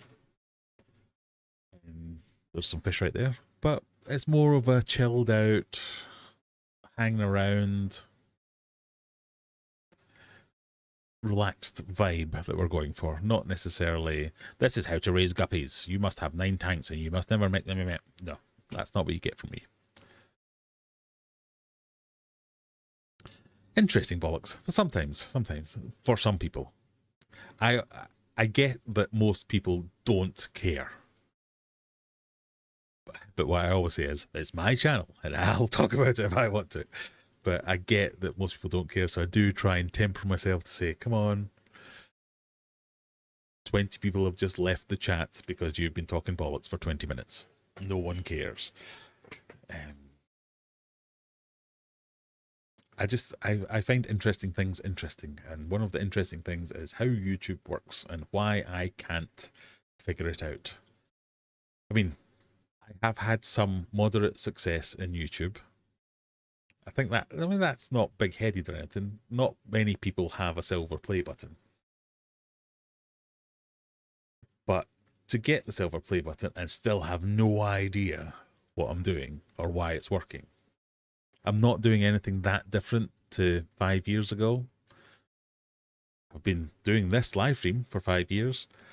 I am not getting hundreds of people. There are people out there who have 2,000 subscribers who do a live stream that gets 300 people. I have 100,000 subscribers. I do a live stream every week, exactly the same time, and I get 50. 80 if I'm lucky. Every now and again, we tip on 100. I know it's because it's Friday night and everyone else has got better things to do. So everyone in the UK has gone to the pub or gone to see their family, their girlfriend, their boyfriend, their whatever. They're doing other things. And that's what I mean about the dichotomy of, I know why sometimes, but I can't do anything about it because this is the only 2 hours I have free that I'm not either working, doing stuff with my family or whatever. It's just because this is the free bit. This is the slot. I'm free now, so I'm going to do it now. It's not optimized. So a coach would come and tell me, don't do it then. Your audience is busy when you're doing this. Do it on another day. I'd do much better if I spent this time sleeping and streamed at 3 in the morning because all of America would be awake and finished and maybe able to come and watch it. But it is what it is. It's just one of those things. I vlog for a friend's channel. I do a lot of the filming, mainly because the focus is on him racing his bike and it's hard to film and race at the same time. I get that. We do it simply for fun, no money involved. And that's the way you should do it. I mean, there's nothing wrong with wanting to monetize your hobby,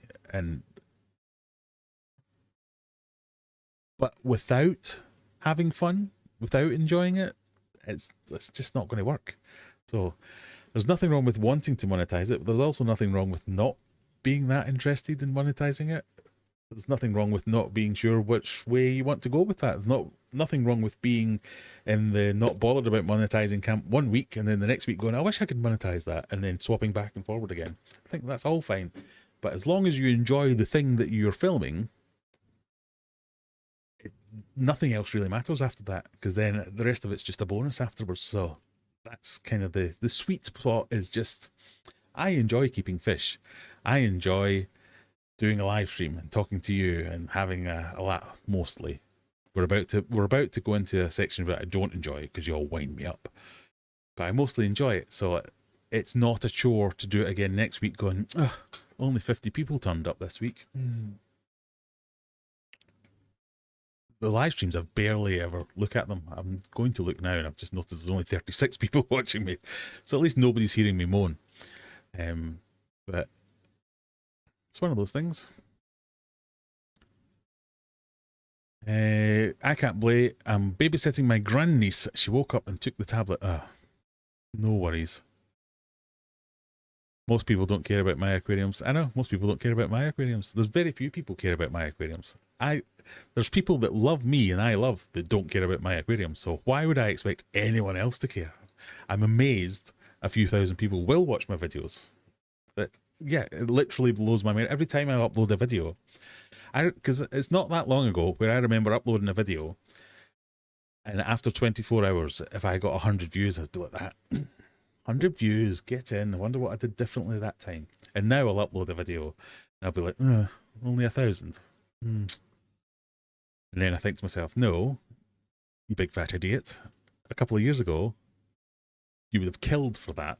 And so don't be disappointed. So I don't care.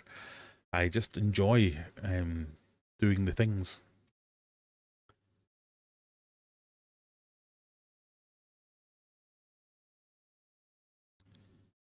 Show your fishies more, you'll get more views in. I mean, I don't know that I would.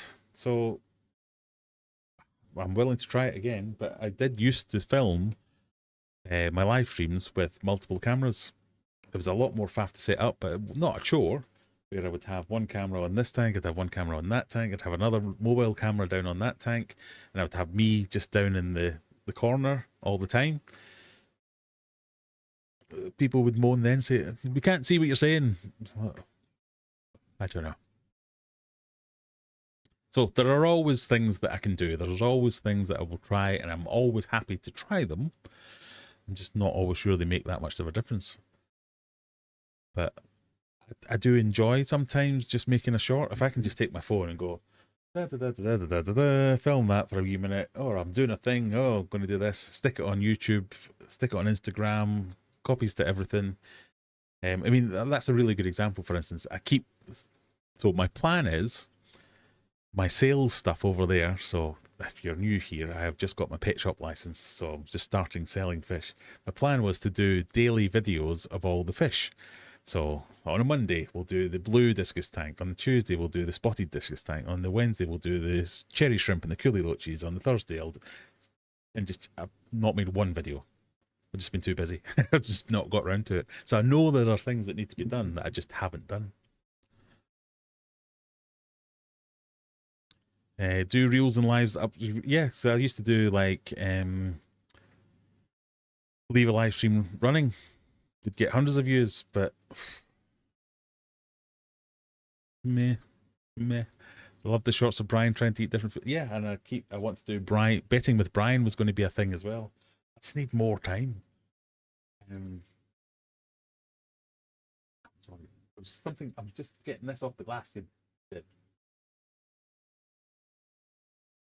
It's a universal truth that unfortunately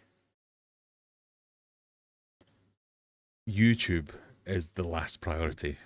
It goes family, work, looking after the fish, YouTube for the fish.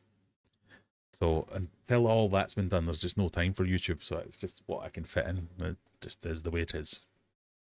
Is that a gourami? It is a very big gourami. This is Brian. Brian the gourami. Brian the grumpy gourami. Right. Have we got anyone in? We have 12 people who are willing to play Answer Smash. So Answer Smash is the quiz that's sweeping the nation. We're going to have no more talk of YouTube and all those things. We're just going to have a little bit of fun to round off the evening. Answer Smash is 10 questions. The last one is a gambling question tonight, where you will be shown an image and asked the question. The answer to both the image and the question will form one answer, smashing together. So the end of one will be the start of the other. There'll be an overlap. If there's not an overlap, I will shout at you. Scanny thing. Hang on.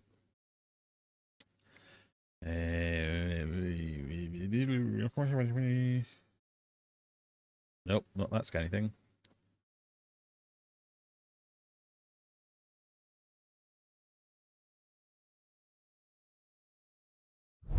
Scanny thing. Scan the scanny thing if you want to play along. There are 13 of you in now. It's fun for you. It's not so much fun for me because, especially Teresa. Teresa likes to raise my blood pressure by not getting it. What are the questions about? I don't know much about fish. Zero about fish. It's just for fun. Wait. Answer Smash and gambling? Indeed. A new twist to Answer Smash. Right, new beer and then we play.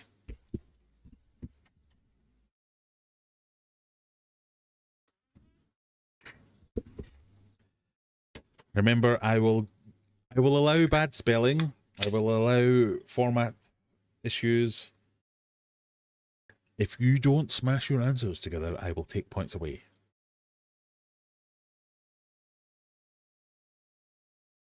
You at least have to abide by the rules of the game and smash your answers. So, as an example, the one that I usually use is the picture might be Marty McFly getting into his time machine, and the question might be second of the Star Wars films. And the answer smash would be The Empire Strikes Back to the Future. So, back would be the bit that's smashed together because it's the end of one and the start of another. It might just be a letter, it might be a couple of letters, it might be an entire word. All right. But that's the answer smash. Smash! Ready?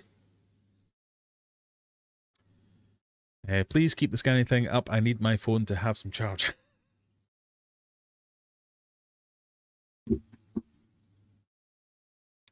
I'm keeping it up for another 30 seconds because I'm going to need a pee at some point. We might as well get this done.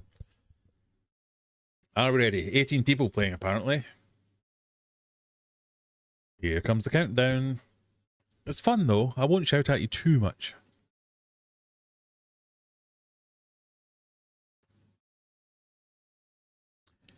Question number 1. First day of the working week for many, and that thing. So you have to think, what is that? What is the first day of the working week for many? So sometimes the text part is first. Sometimes it's second. Play around with it. Oh, God.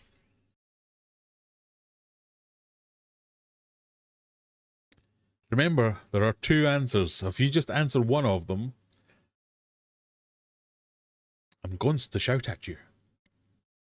2 people have done it. Somebody's getting minus points straight away. 3.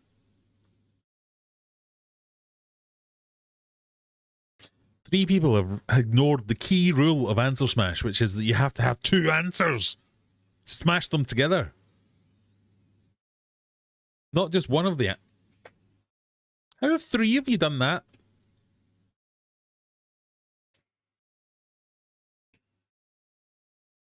So, that was a lemon. And the first day of the working week is Monday. So, Lemon Day.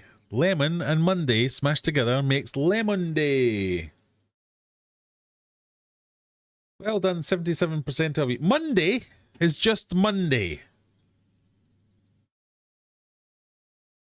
How and how have three of you come up with Monday?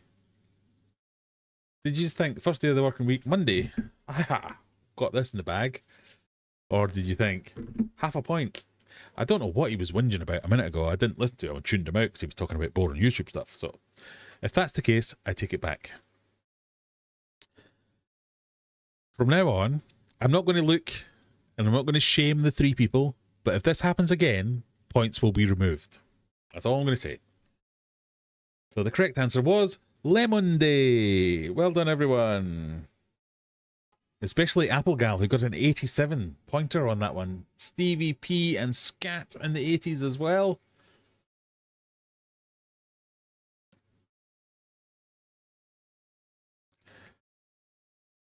Okay, I got it now. Good, good, good. I just stared blankly at it and took a swig of it. I mean, that's a perfectly acceptable technique. I've seen people do that quite well.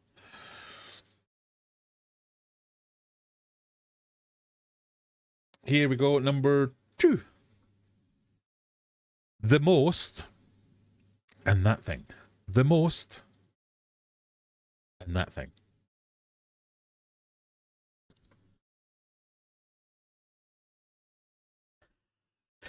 It's fun, Graham screams violently. It is fun. And if you don't all have fun, I will punish you.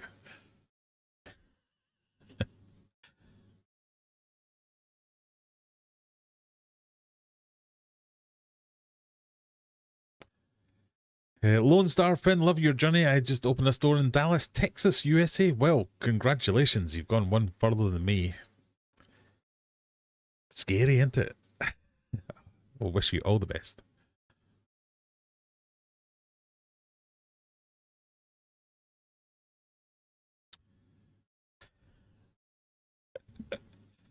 Some interesting answers on this one.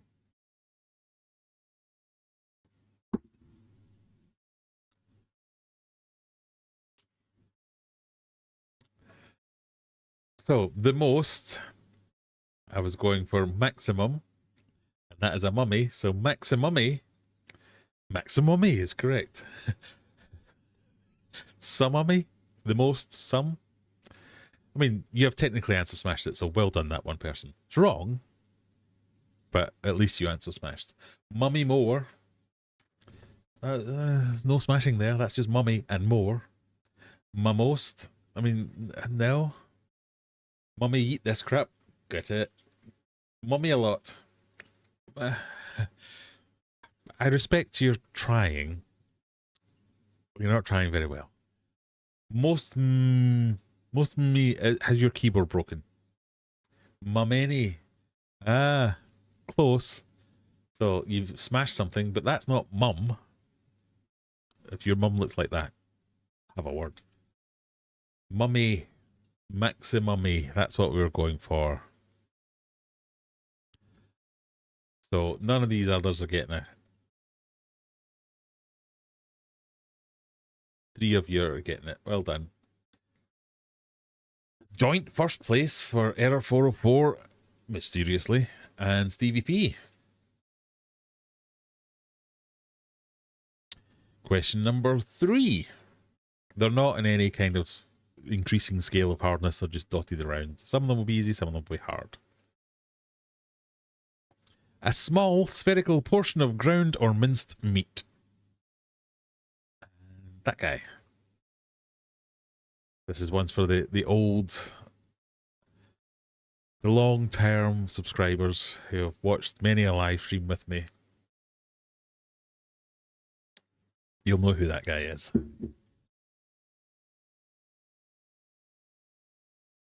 Or maybe not.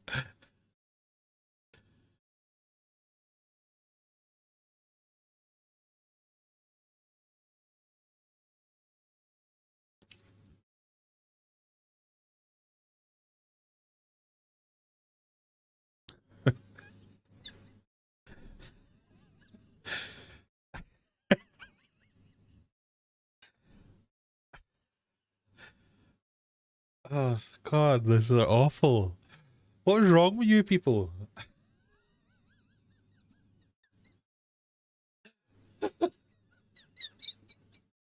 Oh, dear.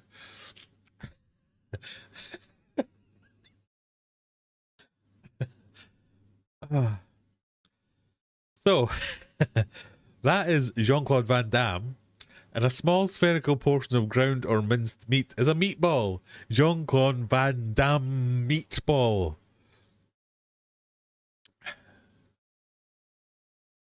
That is the correct answer that one person got. But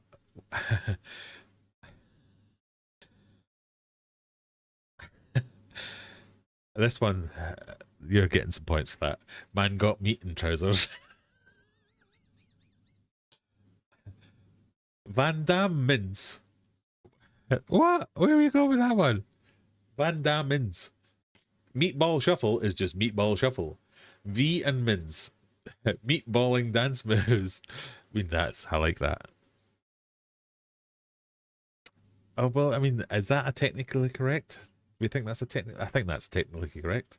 So, man got meat in trousers. You're getting some points just for, I enjoyed your answer. Meatballing dance moves. They are some ball and dance moves. So, I think you're technically correct.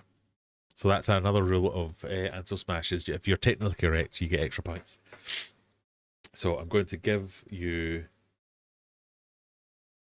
that as a correct answer. And then we'll find out who you are.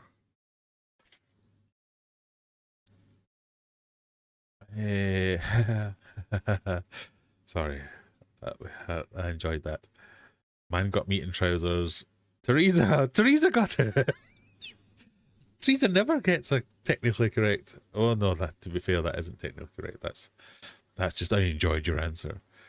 Right, Teresa is getting some points, and meatball and dance moves. Error 404 is getting some points. Oh dear. Error 404, 172. I'm just going to randomly give you some points. 220 seems like a nice round number. Teresa is on 58. Let's make that 158. Because that was good. I liked it. Meatball and shuffle? No, well, it was not. It was neither technically correct or it didn't tickle my fancy. I've not got the foggiest clue who that was. That was Jean-Claude Van Damme, star of the channel, friend of the channel. Not really. Question number, the next one. Another name for supporting artists in the acting world, and that thing.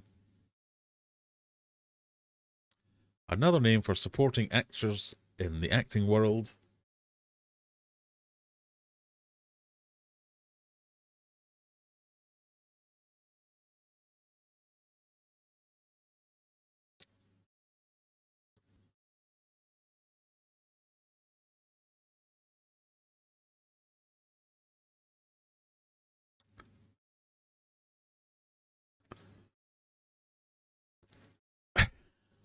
Oh, there might be a technically correct in this one as well. This is a difficult to spell one, so I'm going to have to do lots of typing to keep up.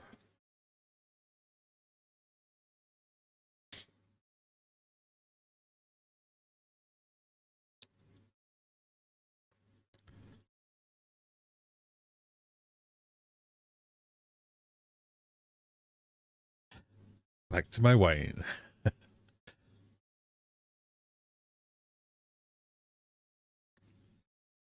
Right, let's have a look at the answers. I was going for Tyrannosaurus Rextras. Tyrannosaurus Rex and extras. Now, I have given you T-Rextras, Tyrannosaurus Extra, T-Rextra, Trextras, Textra, etc. I'm not giving you Costa Rex. Stand down dinosaur. I like. That's a technically correct. Quirex? No. Side character? Side character? No. Extralosaurus? That's not an Allosaurus, that's a T-Rex, clearly. Dino supporting?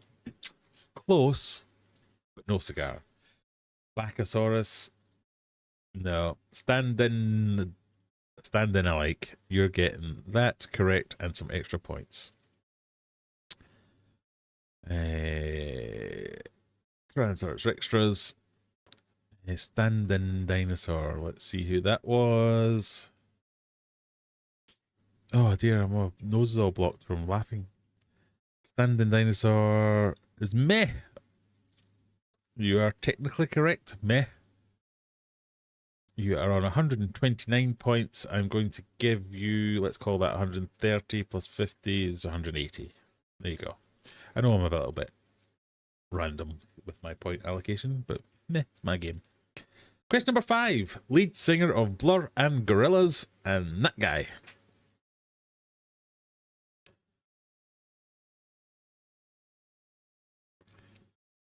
Lead singer of Blur and Gorillaz and that guy.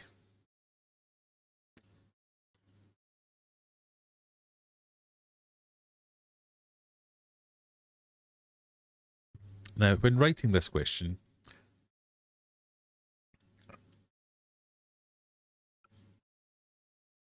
what a weird first name to have. I've known of this singer for many, many years, since I was a kid, and it's never once occurred to me that that's a weird name, but that's a weird name.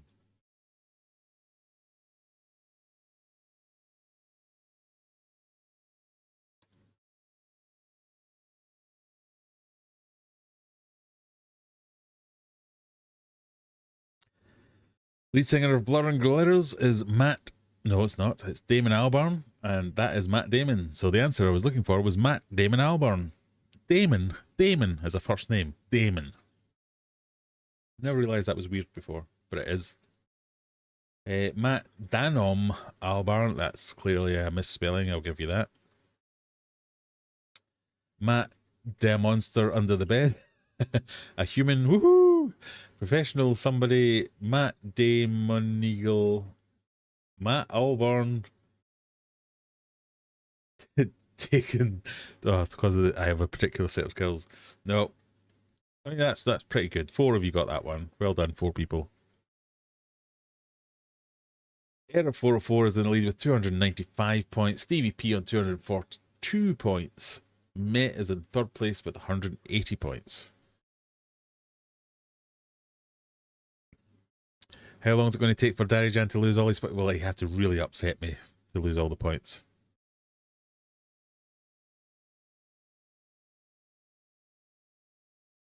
But I think I'm now wise to his ruse, so we should be okay. Question number 6. A concise, official written message or report sent within an organisation, usually informing staff about company policy, procedures, or business updates. That thing. That thing, not his name. Not his name, that thing.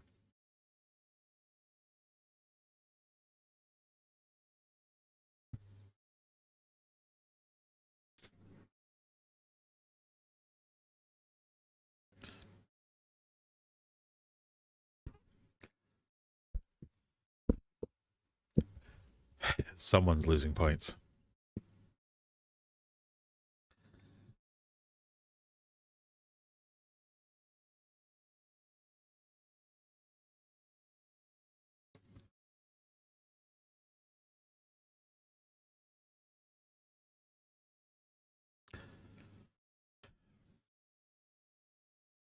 These are just confusing.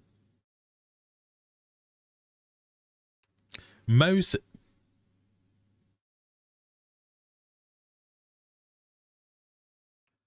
Mousage.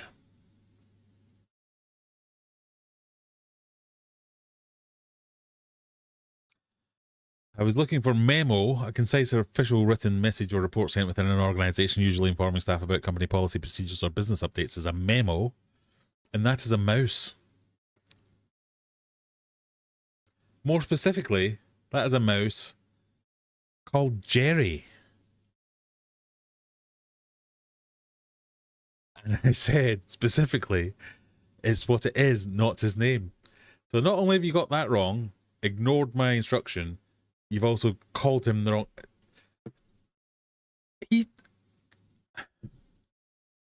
So Tomemo losing points. Sludgery I mean, that is Jerry, I suppose. Sludge, yeah, but no. Jerry Memouse. I mean, you've got the right answer right there, and then you just stuck Jerry in front of it. I'm tempted to give you the points because you've got the right answer, and then take them away again because you stuck Jerry in front of it. So that's what I'm going to do. PC Mouse. Nope. Memo Mouse. Memo Mouse. You've got the two fucking right answers and you've not fucking smashed them. Memo Mouse losing points. Mousage.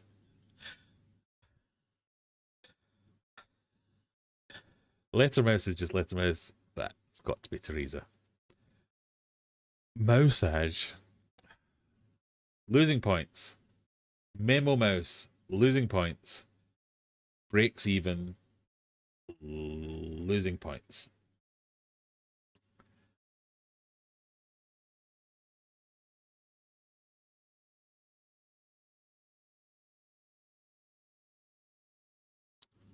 Right now I need to remember who I said I was losing points to.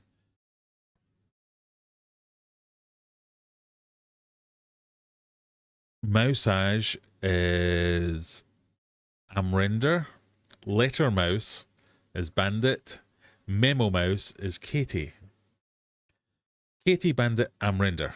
Katie, Bama. Katie, I apologise, Teresa. You were PC Mouse. Katie, Bandit, and Amrinder. Katie, Bandit, Amrinder. Katie, Bandit, Amrinder. Katie, you're on 98 points. Not anymore. I'm only going to take 10 off you. Bandit on 77. I'm only going to take 7 off you. And Amrinder. You've not got any points, so you're on minus 500. Okay, that seems fair.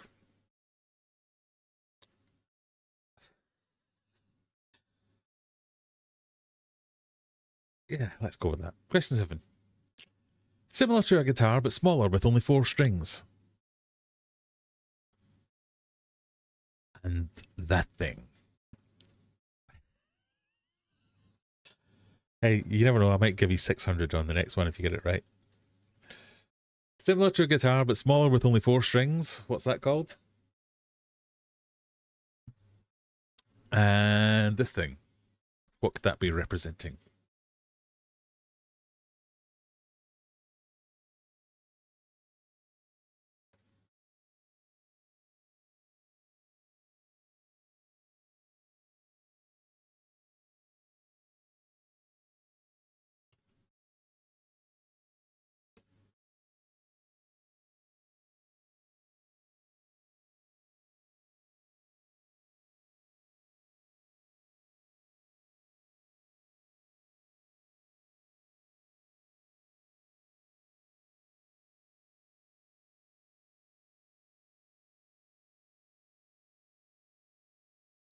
Right, we've got a few answers on this one. This is going to take some time to get through. Hang on. I was going for ukulele and electricity.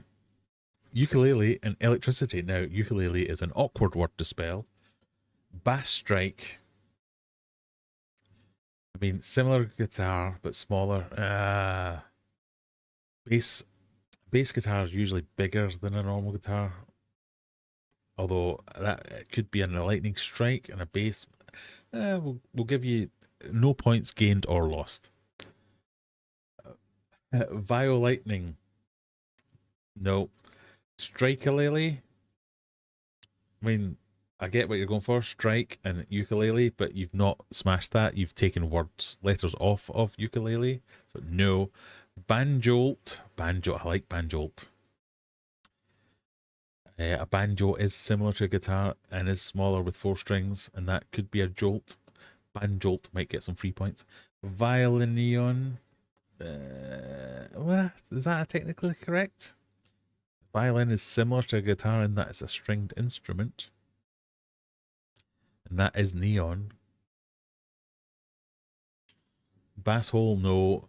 Electric, no. Too far away. Ukulele, no. Ukulele, no. Should I give you that? Ukulele lightning? No. Lightning, no. Electric bass. Bass. No, because you've put a space in. You've not smashed anything. That's just 2 words. Points off for electric bass. Violin neon and banjolt, extra points. Strike-a-lele? No, because that's not. Banjolt, violin neon, extra, electric bass. No. Oh, no, wrong button. Correct answer. Oh no, hang on.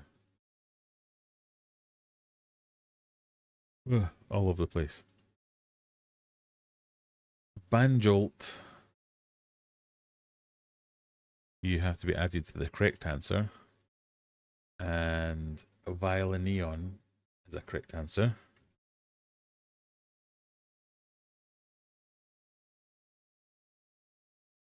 And then I find out who you are, and I give you some extra points.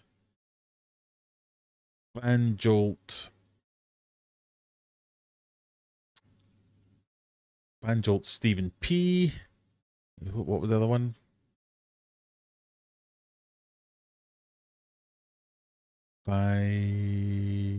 Violin neon is scat. Right, you two are getting extra points.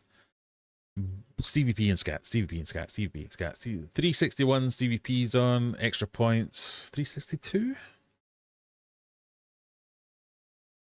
399. Scat. Where's scat? And 4th place, 214. I'm going to say 264. Amrender. Didn't get that one either. God, Amrender. Making it hard for me. What did Amrender put? Amrender put Strike-a-lele. Nope. Another 500 points off. Did not like that. Okay.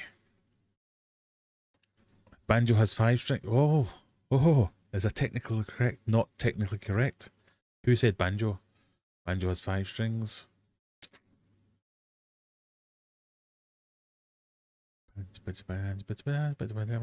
Banjolt, Stevie P. What? Is one of them like half a string? Is it 4.5 strings for a banjo? How many strings does a banjo have?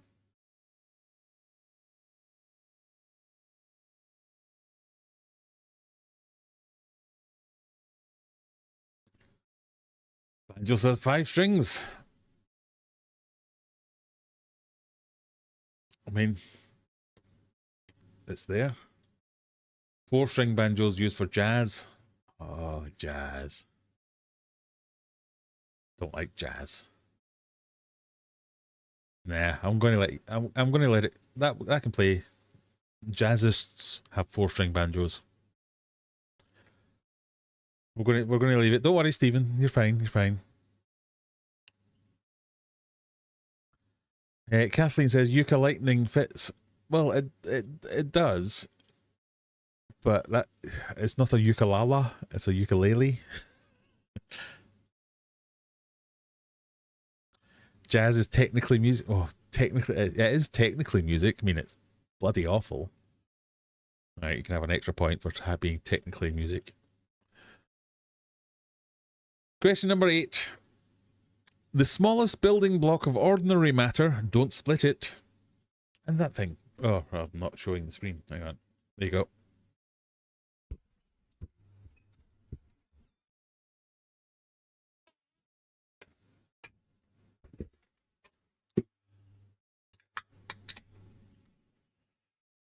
What is the smallest building block of ordinary matter that you wouldn't want to split? A tomato. I knew someone would say that. Does that look like a tomato, sir? You've just lost 1,000 points, whoever you are.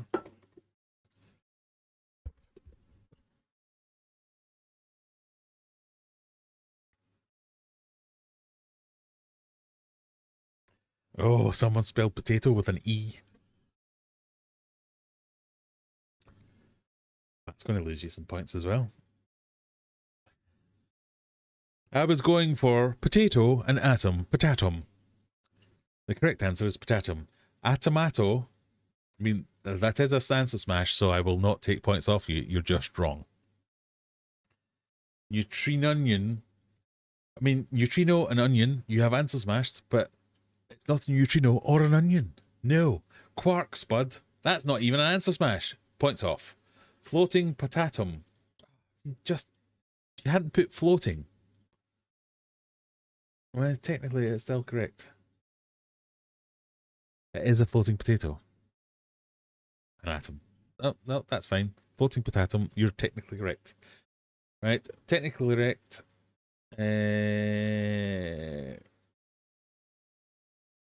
Quark spud, no. Neutrino onion, no. Atomatum, no. Quark patatu, no. Right, I think I'm settling on this one is getting some points. It is a floating potato. I can't argue with that. If the A's were O's,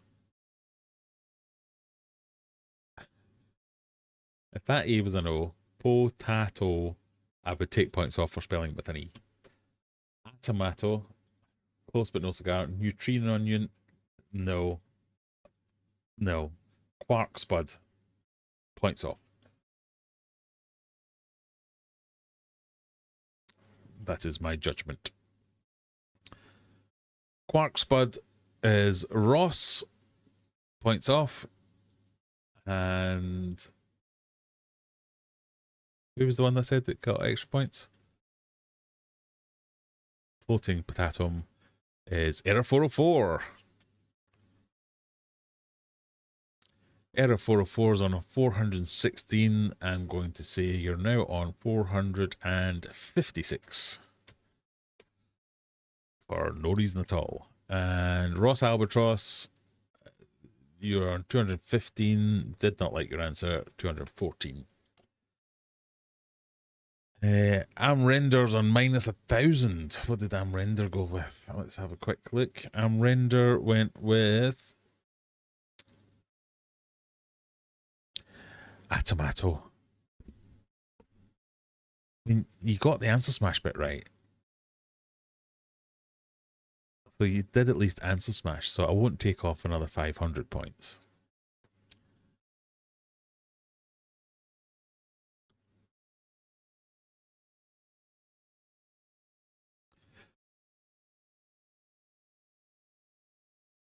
Right, as we go into the final question, is this the final? No, penultimate question next.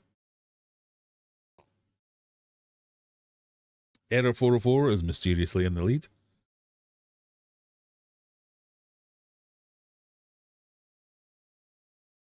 Here we go, penultimate question time. A watery mammal / to close very tightly. And whatever that picture is. A watery mammal / to close very tightly.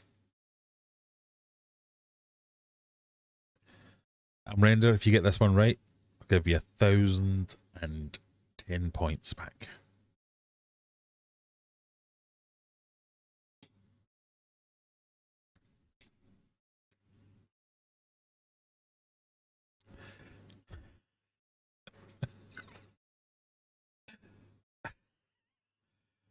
Oh.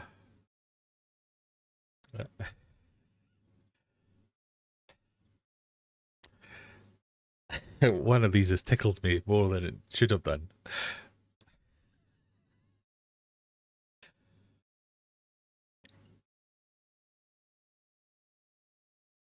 Right, let's have a look. To a watery mammal to close very tightly, seal, and that is cheese. I was looking for cheese seal. Cheese eel. Cheese eel. 7 of you got that answer right. Cheese eel. That's just spelling, so we'll give you that one.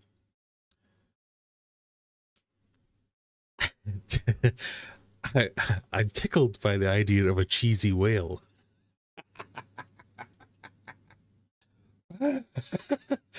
It's not correct. Cheesy whale. So many of the, I need to We need to have a new range of t-shirts which are just wrong answer smash answers. Cheesy whale. I want to type it into AI and say, give me a picture of a cheesy whale, and then I'll just have that as the logo on a t-shirt, and then cheesy whale. Cheesy whale. Okay. No extra points or anything. Well, cheesy whale can have some points, actually. I like that. But the correct answer I was looking for was cheese eel, not sea lice of cheese, not Ottawa cheese, or Otta cheese, or BV cheese. Remember the fundamentals of answer smash, people. Either be right or humorous, and cheesy whale is humorous. Who was cheesy whale? Cheesy whale was meh. Meh can have some points for cheesy whale. Meh is on 180. I'll give you another 60. 240. What did... Oh, dear.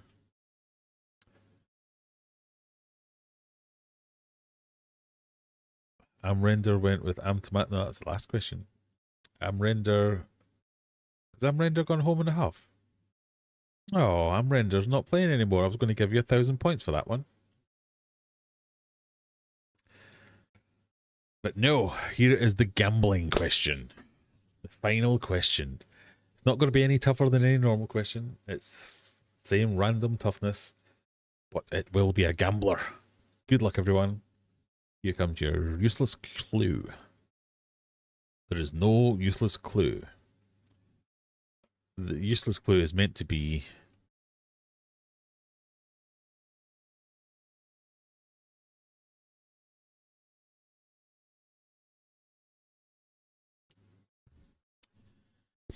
what Americans use because centimeters make too much sense.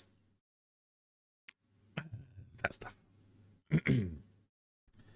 Ronan says, can I use exclamation mark 75 for points? You can if you remember. I won't give you them. Only for the main quiz, I'm afraid. What Americans use because centimeters make too much sense.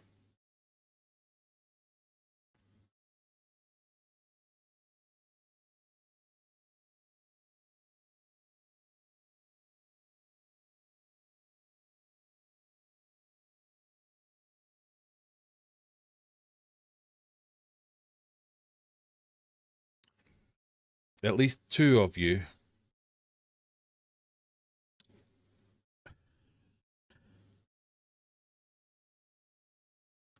have forgotten the core tenet of Answer Smash. What Americans use because centimeters make too much sense, they use inches. And that is rain, my friends. So I was looking for rain inch or rain inches. Inch and inches. Sans smash.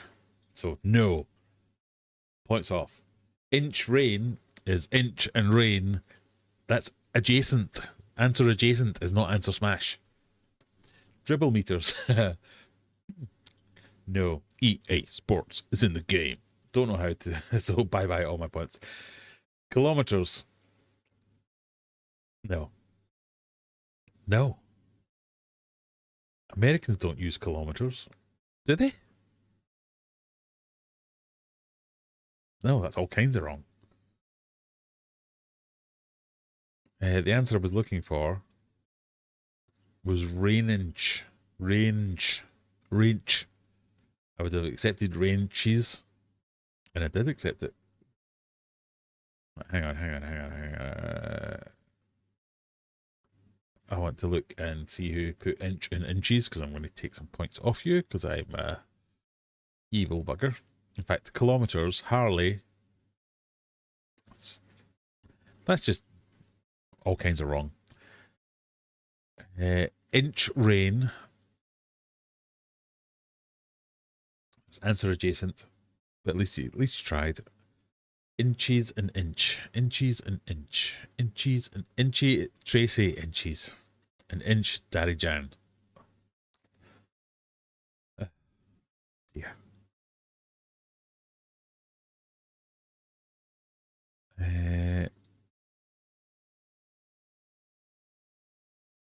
Daddy Jan, Tracy.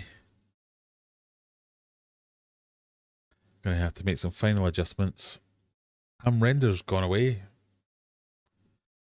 Daddy Jan, what do we think? Minus. It's already on. He's lost all his points. Minus 205. I'm going to make you lose another 205. Tracy lost all her points as well. Minus 91. Minus 91. Render.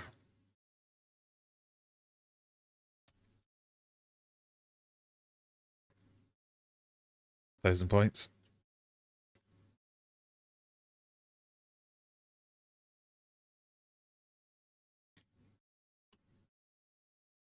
Your winning players tonight.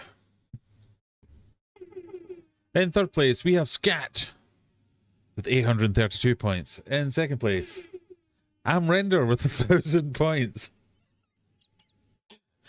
But your winner tonight is Stephen P with 1,006 points. Technically, meh. You would have got third place on that one. You were pipped the third place by Render's astonishing comeback by not answering any questions in the last 3 questions. But it is what it is.